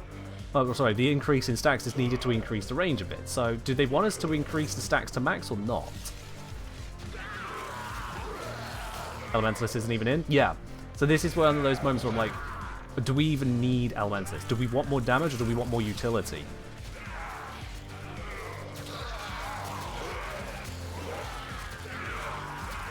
This is why I'm thinking about the stage duration instead. Oh shit, my invis ran out. Yeah. Additional life support has arrived. No, the pain. I think he died from the gas prop. Holy shit. That's an Xmas just stood next to someone else who died from the finisher going, oh, well, guess I'll join him. That's kind of disgusting.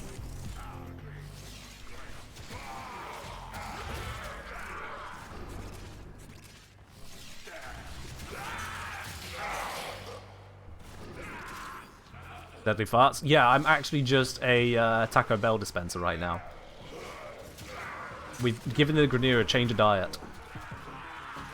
Emphasis on the die.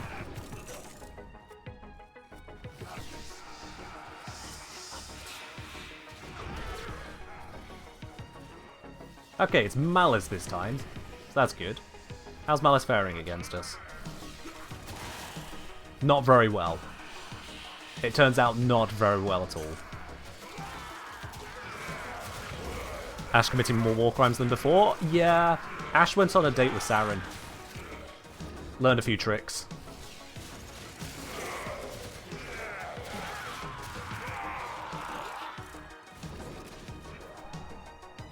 This is what I imagine that Lavos' gas tiles could be when the bug gets fixed.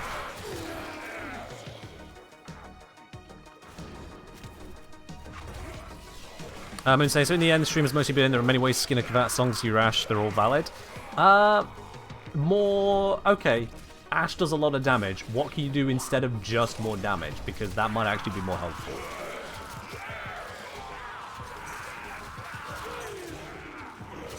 Velamir will get jealous? I think Velamir will be pretty chill about it. Pun intended. This is kind of bonkers. No, this isn't kind of bonkers. This is fucking bonkers. Let's be real. Extraction is available if you need it. How often do you see a 10 million damage hit with a gas proc, and you know that the gas proc's actually going to respect that damage? It's not just a token extra slipped in there. You are actually popping out that kind of a gas proc.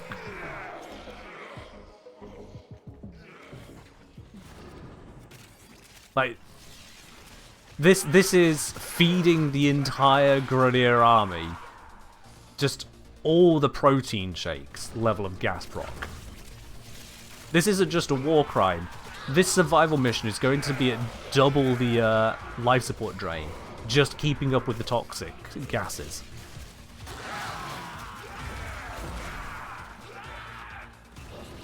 Also, added bonus, I can't accidentally throw away my combo with a miscast of Wrathful Advance, because it's not melee combo.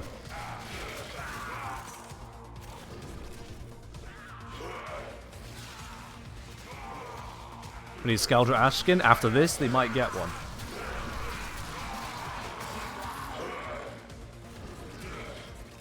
This is coming back to our war crime roots. Lavos with Affliction, Slam is this with more range though? Yeah, Lavos is better than Ash. Who knew? Oh wait, me. You don't need to sell me on Lavos, mate. I might happen to know a thing or two about how great that frame is. Just a couple of thoughts on it. Only say his chance was closer to 50%. Yeah, we got 1 in 3 instead of 1 in 2. It's still pretty alright.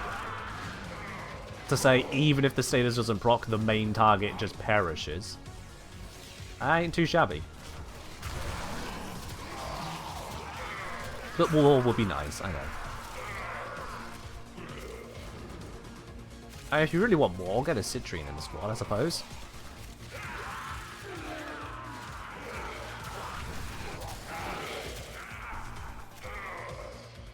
Only bad thing about Lavos is his health tank, not a shield tank.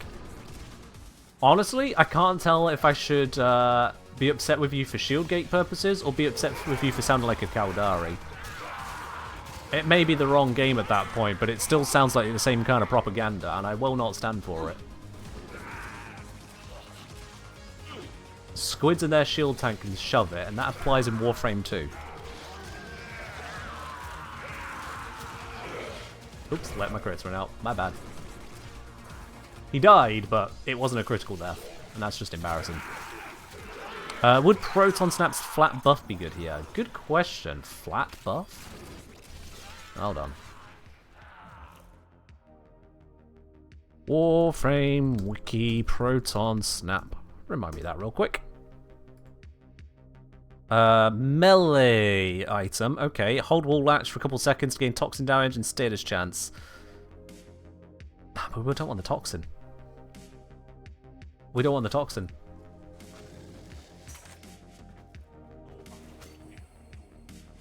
I don't know if we'd want to take off a mod to then have toxin get where it shouldn't be. To constantly be wall latching as well. For a little bit more status. Okay, a fair chunk more status. I'm not sure on that.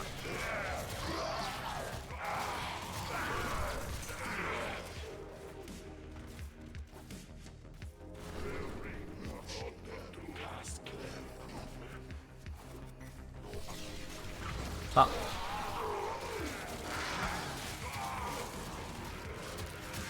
In any case, I think this has demonstrated its capability. The life support's beginning to run down a bit, but then I'm not, like, trying, so I'm happy to dip out at this point.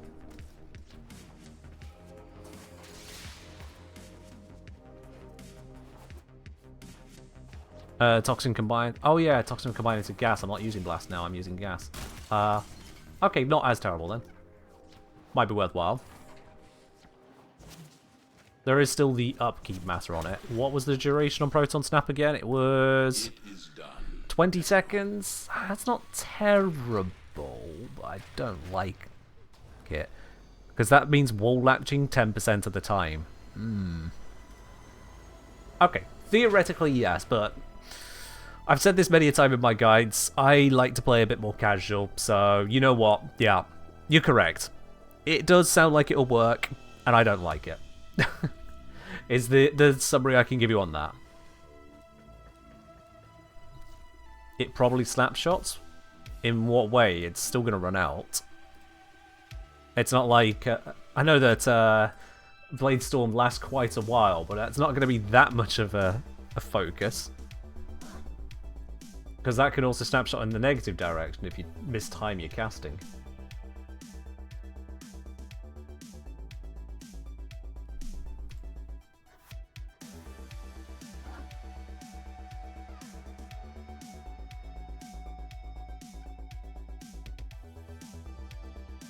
Must be equipped to exalted weapons to apply them. Yeah, so supposedly works on them. Fully applies to pseudo exalted skills.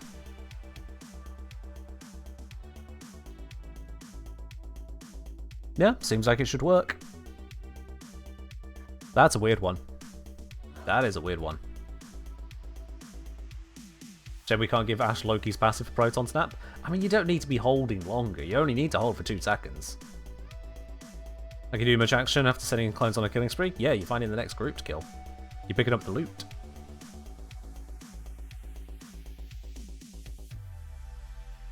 So Raffle Advance already a bit much for you personally? Understandable, honestly, yeah.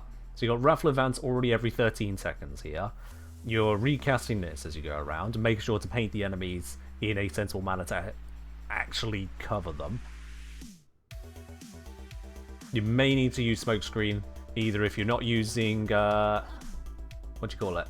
Arcane Trickery, or if it doesn't trigger. All those bits to consider.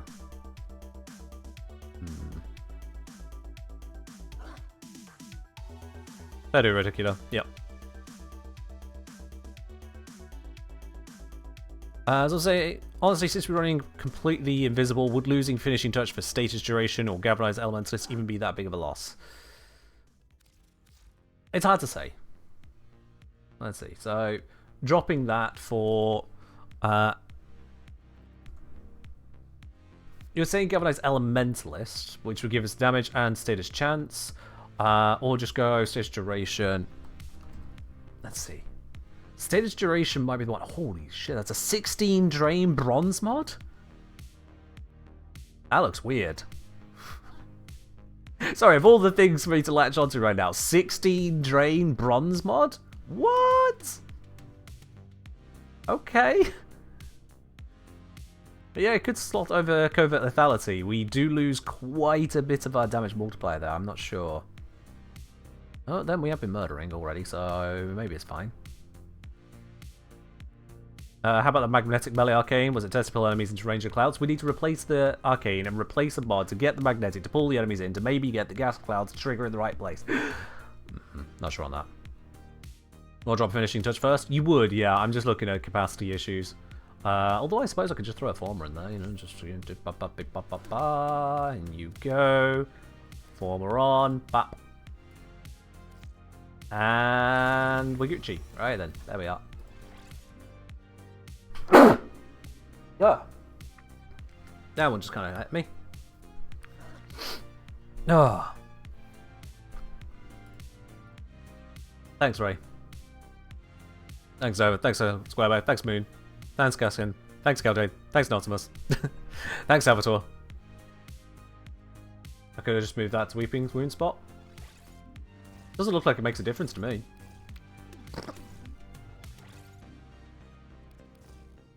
No matter which way I shake that, I would not have had enough capacity.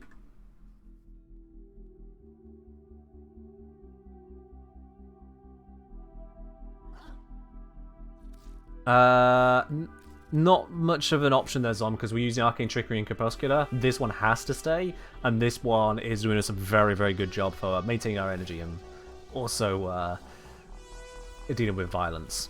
So I'll pass on that suggestion.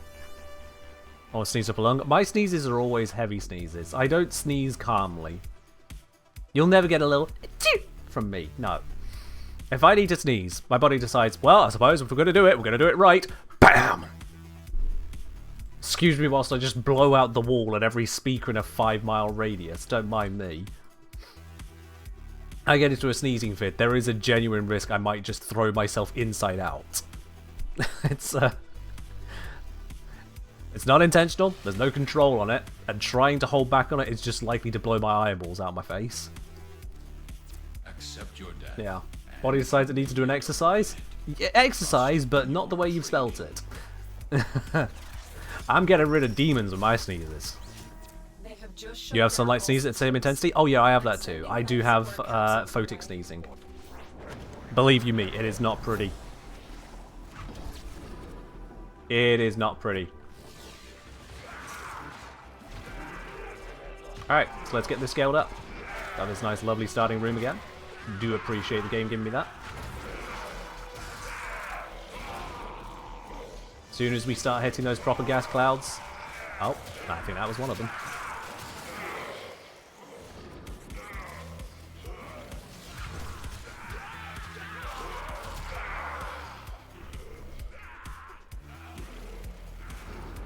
Mints do it for you as well? Oh, fair enough. Photic sneezing, that's me. In a nutshell. Can we have more of the enemies over here, please? Why are you all clustered over there? What are you doing? I suppose if they're dying, that'll work.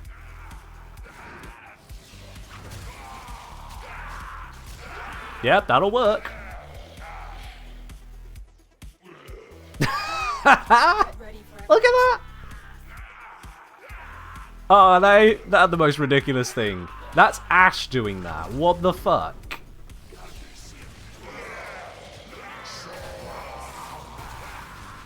That's incredible. Oh, hello. I wanted to get my autograph. So all we need is a good gas proc to happen in the corridor. There it is. And now we just have a kill box. Oh, that's brilliant. That is brilliant.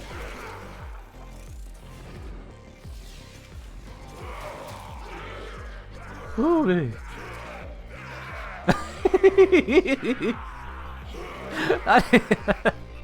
Okay. That's been worth it. all the work... Oh, God, I need to keep up with the kills. I'm losing my invis.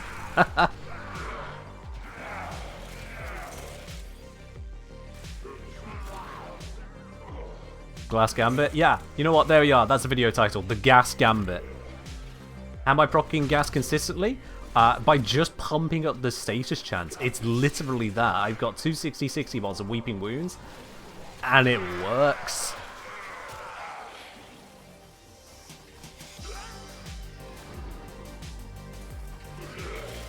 Yeah, man, just a bit of strong sunlight is all it takes to cause me to involuntarily sneeze at times.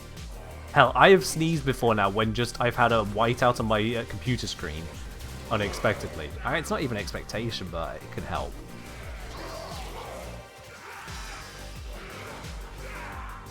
If there's just bright light out of nowhere, that could be enough to do me in. Sneezy time. And it's just the one, usually.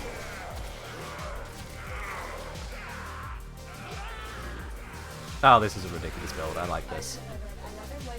I do like this. I will say, however, the kill rate does not seem to be keeping up this time.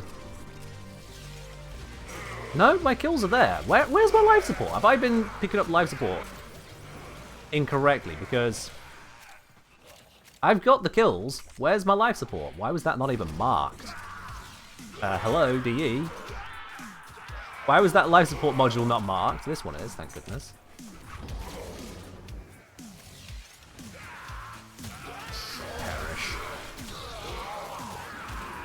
It doesn't matter what unit they are, they just perish.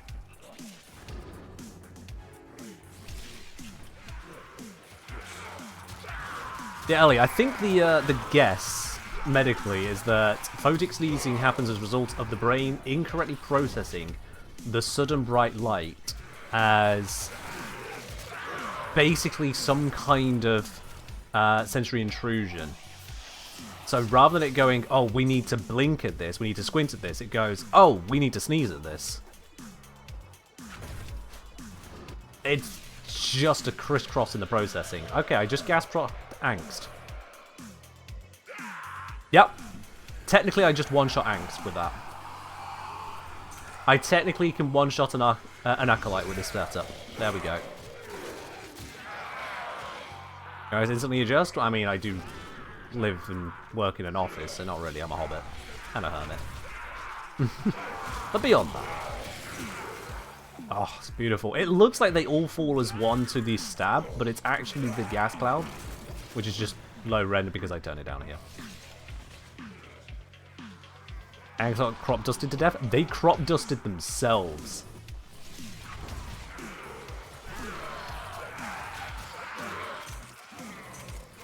I basically made Angst shit itself to death. The operative has just made their first It sharted and departed. the good work. The extraction For my is available sake.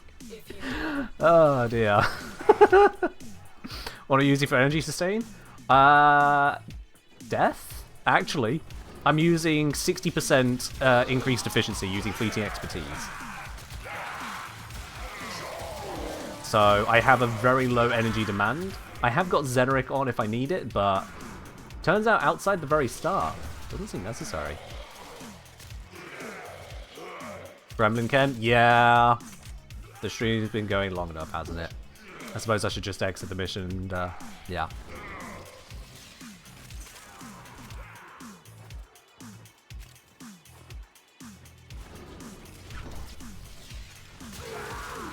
Who would have thought we'd be arguing over blast or gas on Ash Bladestorm? I know, right? What a weird world we live in. What a weird world we live in.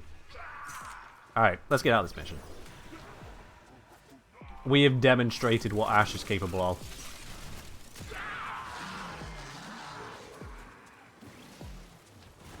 I am going to kill the X-Missile on the way because it's funny to just watch... Oh, hello. Sorry, I did that wrong. He still died anyway. He died from the procs rather than the initial hit, but he still died anyway. That's how capable this is. Raffle Advance is just going, hey, are you going to die? Die quicker. And so they do. Very nice of them to just, you know, politely perish like that. 12 million damage with gas proc on a Eximus. They just don't get a chance. They're pardoned from life. That's what this is. And blink our way out. Oh. And blink our way out. There we go. They fought well. Good deaths all. Now fair do, Cat Dragon. Alright. Yeah. That's effective. That is effective.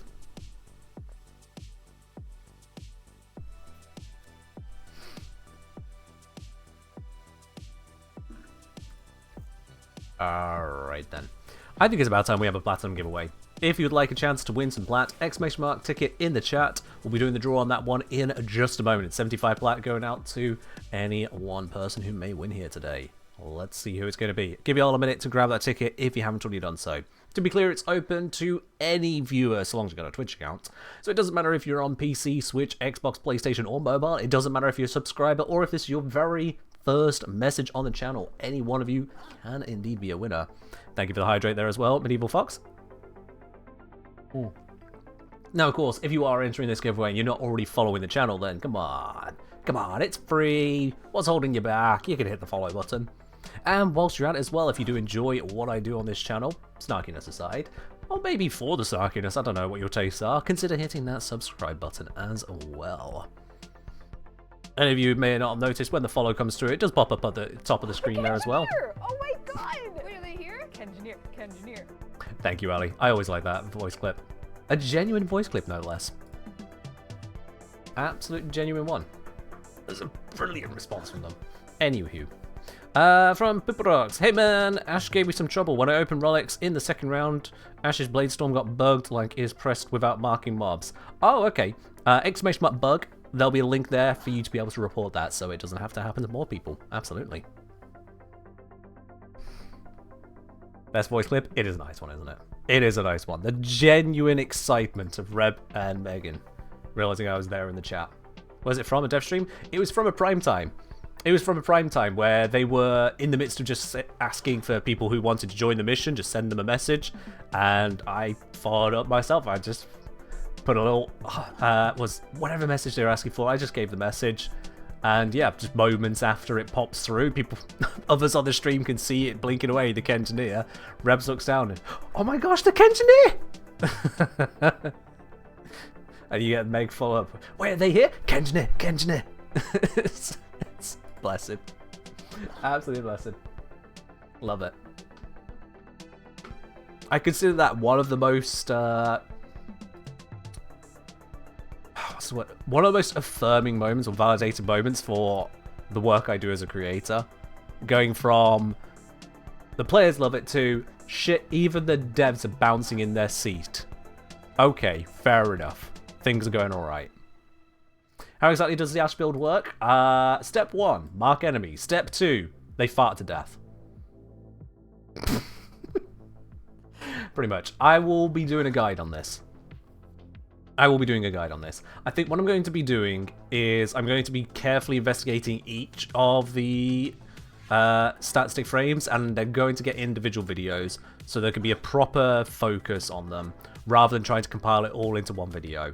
That way then, if you're looking to just fit up Ash or fit up Gara, you don't have to skip through to the right part of the video and hope you're not missing some early related detail. It'll all be in a single video per frame. As much as the previous static video did do exceptionally well, I think splitting up is going to be the right way, considering just how much more complicated Warframe has become since that original pair of videos. Will that include Excalibur? Excalibur's is a little bit of an edge case in that there's more going on that still ties into the Pseudo-Exalted. Yeah. Will I say that silence is a viable choice, or you lose too much damage without Raffle Advance? Silence can be used, Savage Silence. Big concern there is that the status procs will also lose a lot of the damage. Because status procs are not boosted by Savage Silence, they are boosted by crits though.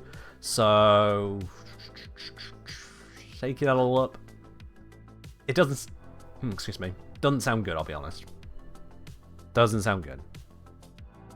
They should all have the same intro given the static focus.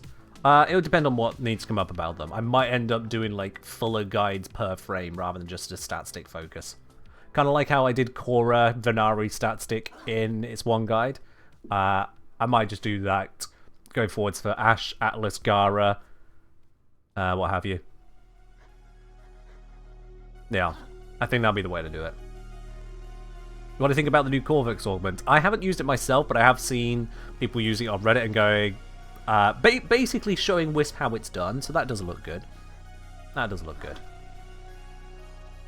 Have I considered Proton Snap on the build, or does it not work? Too annoying. I don't want to be wall latching for 10% of the entire mission, on top of everything else being cast and managed. So, theoretically it should work, but I cannot be bothered to put in that amount of effort playing Warframe. If I want to put that much effort into a game, I will play something that rewards that amount of APM, I'll be quite honest. In Ash's case, it would be a buff, it would be more gas clouds, but just... I'm not going to feel the return on that much effort playing the game. Not personally. I'm a casual. I acknowledge it. I accept it. I am a casual. What's that saying? Those who can't do teach? Well, that's why I do guides, apparently.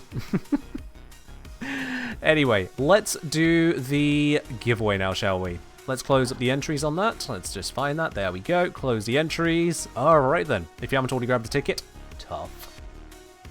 Let's have a look. If you are experiencing any bugs, a reminder, two things. One, I can't fix the bugs. You need to report them to DE, !bug if you need the link for that. Two, DE are aware there are a lot of bugs. They did apologize for the bugginess of the update on the dev stream on Friday. So that was almost uncharacteristic even of them, of quite such a apologetic tone to take about the updates with regards to bugs. So yes, they're going to exist. If you're experiencing it, bug report it. They can't fix it if they don't know it exists. And don't rely on their QA team to find it. They can only find so many. So, on that note, let's draw the winner then of this Platinum giveaway. We've got 108 people in it today. The winner's only going to be one of you. And that winner is... Petra 1x1. Petra, congratulations, you are the Platinum winner today. I believe you actually mentioned earlier that you had to dip off from the stream, but that's absolutely fine. That is absolutely fine. The way the giveaway works is that I'll send a message directly here on Twitch to the winner, requesting the Warframe username, platform, and if they have cross-save turned on or not, we'll get that sent on over to Petra there, absolutely. Let's just cross our fingers and hope that Petra does read that within 24 hours to claim it. But yes, indeed. Yes, indeed. Congratulations there, Petra. And with that, we are going to wrap it up there. Now, one last thing. It needs to be said. One last thing, as I sort my absolutely terrible hair once again. I do want to apologize on my own side of things. That was unfairly snarky from me at times at the earlier half of the stream, and that was unnecessary. I'll put a hand up on that. I did get overly snarky at times there.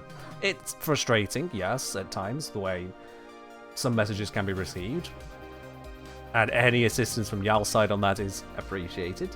But, still no excuse to be quite so snarky. So I do apologise. Didn't get snarky without reason? Sure. But is that still enough? Is that still enough? Does everything's ruining the evening? It does not, yeah. They're lying to me. The clocks say it's 11 o'clock, but it's actually 10. How dare. Anyway, I think it's about time we raid on out of here. So let's see. Where can we raid on out to today? Where can we go today, I wonder? Let's see. Who is live in the Warframe category that isn't me? Because we can't raid me. That would be stupid. Let's have a look. We've got Gaz, we've got Barney Jack, we've got VTuber, Neoness. Is that a headless VTuber? I can't even tell. VTuber, VTuber. Alright, can I even raid myself? You know what? Let's try actually. Let's see what happens. I'm curious. This might break Twitch now, so let's break it. Can I raid myself? What happens? A channel cannot raid itself. Darn! Twitch actually thought of something. Well, probably because someone did it the very first moment it came out. You know, day 0, someone tried to raid themselves. You know it happened. But as that doesn't work, let's see then. We are going to raid on instead over to Gaz. We are going to raid over to Gaz. I hope I've spelled that correctly. Let's see if the correct icon pops up. It does! I've done it correctly. Excellent. Alright, we're heading on over to Gaz. Let's see what they're up to over on that side of things. But that is all from me today. Thank you very much for joining in. And I do hope you have yourselves a wonderful, wonderful start to your week. And I'll see you in the next one. Bye-bye.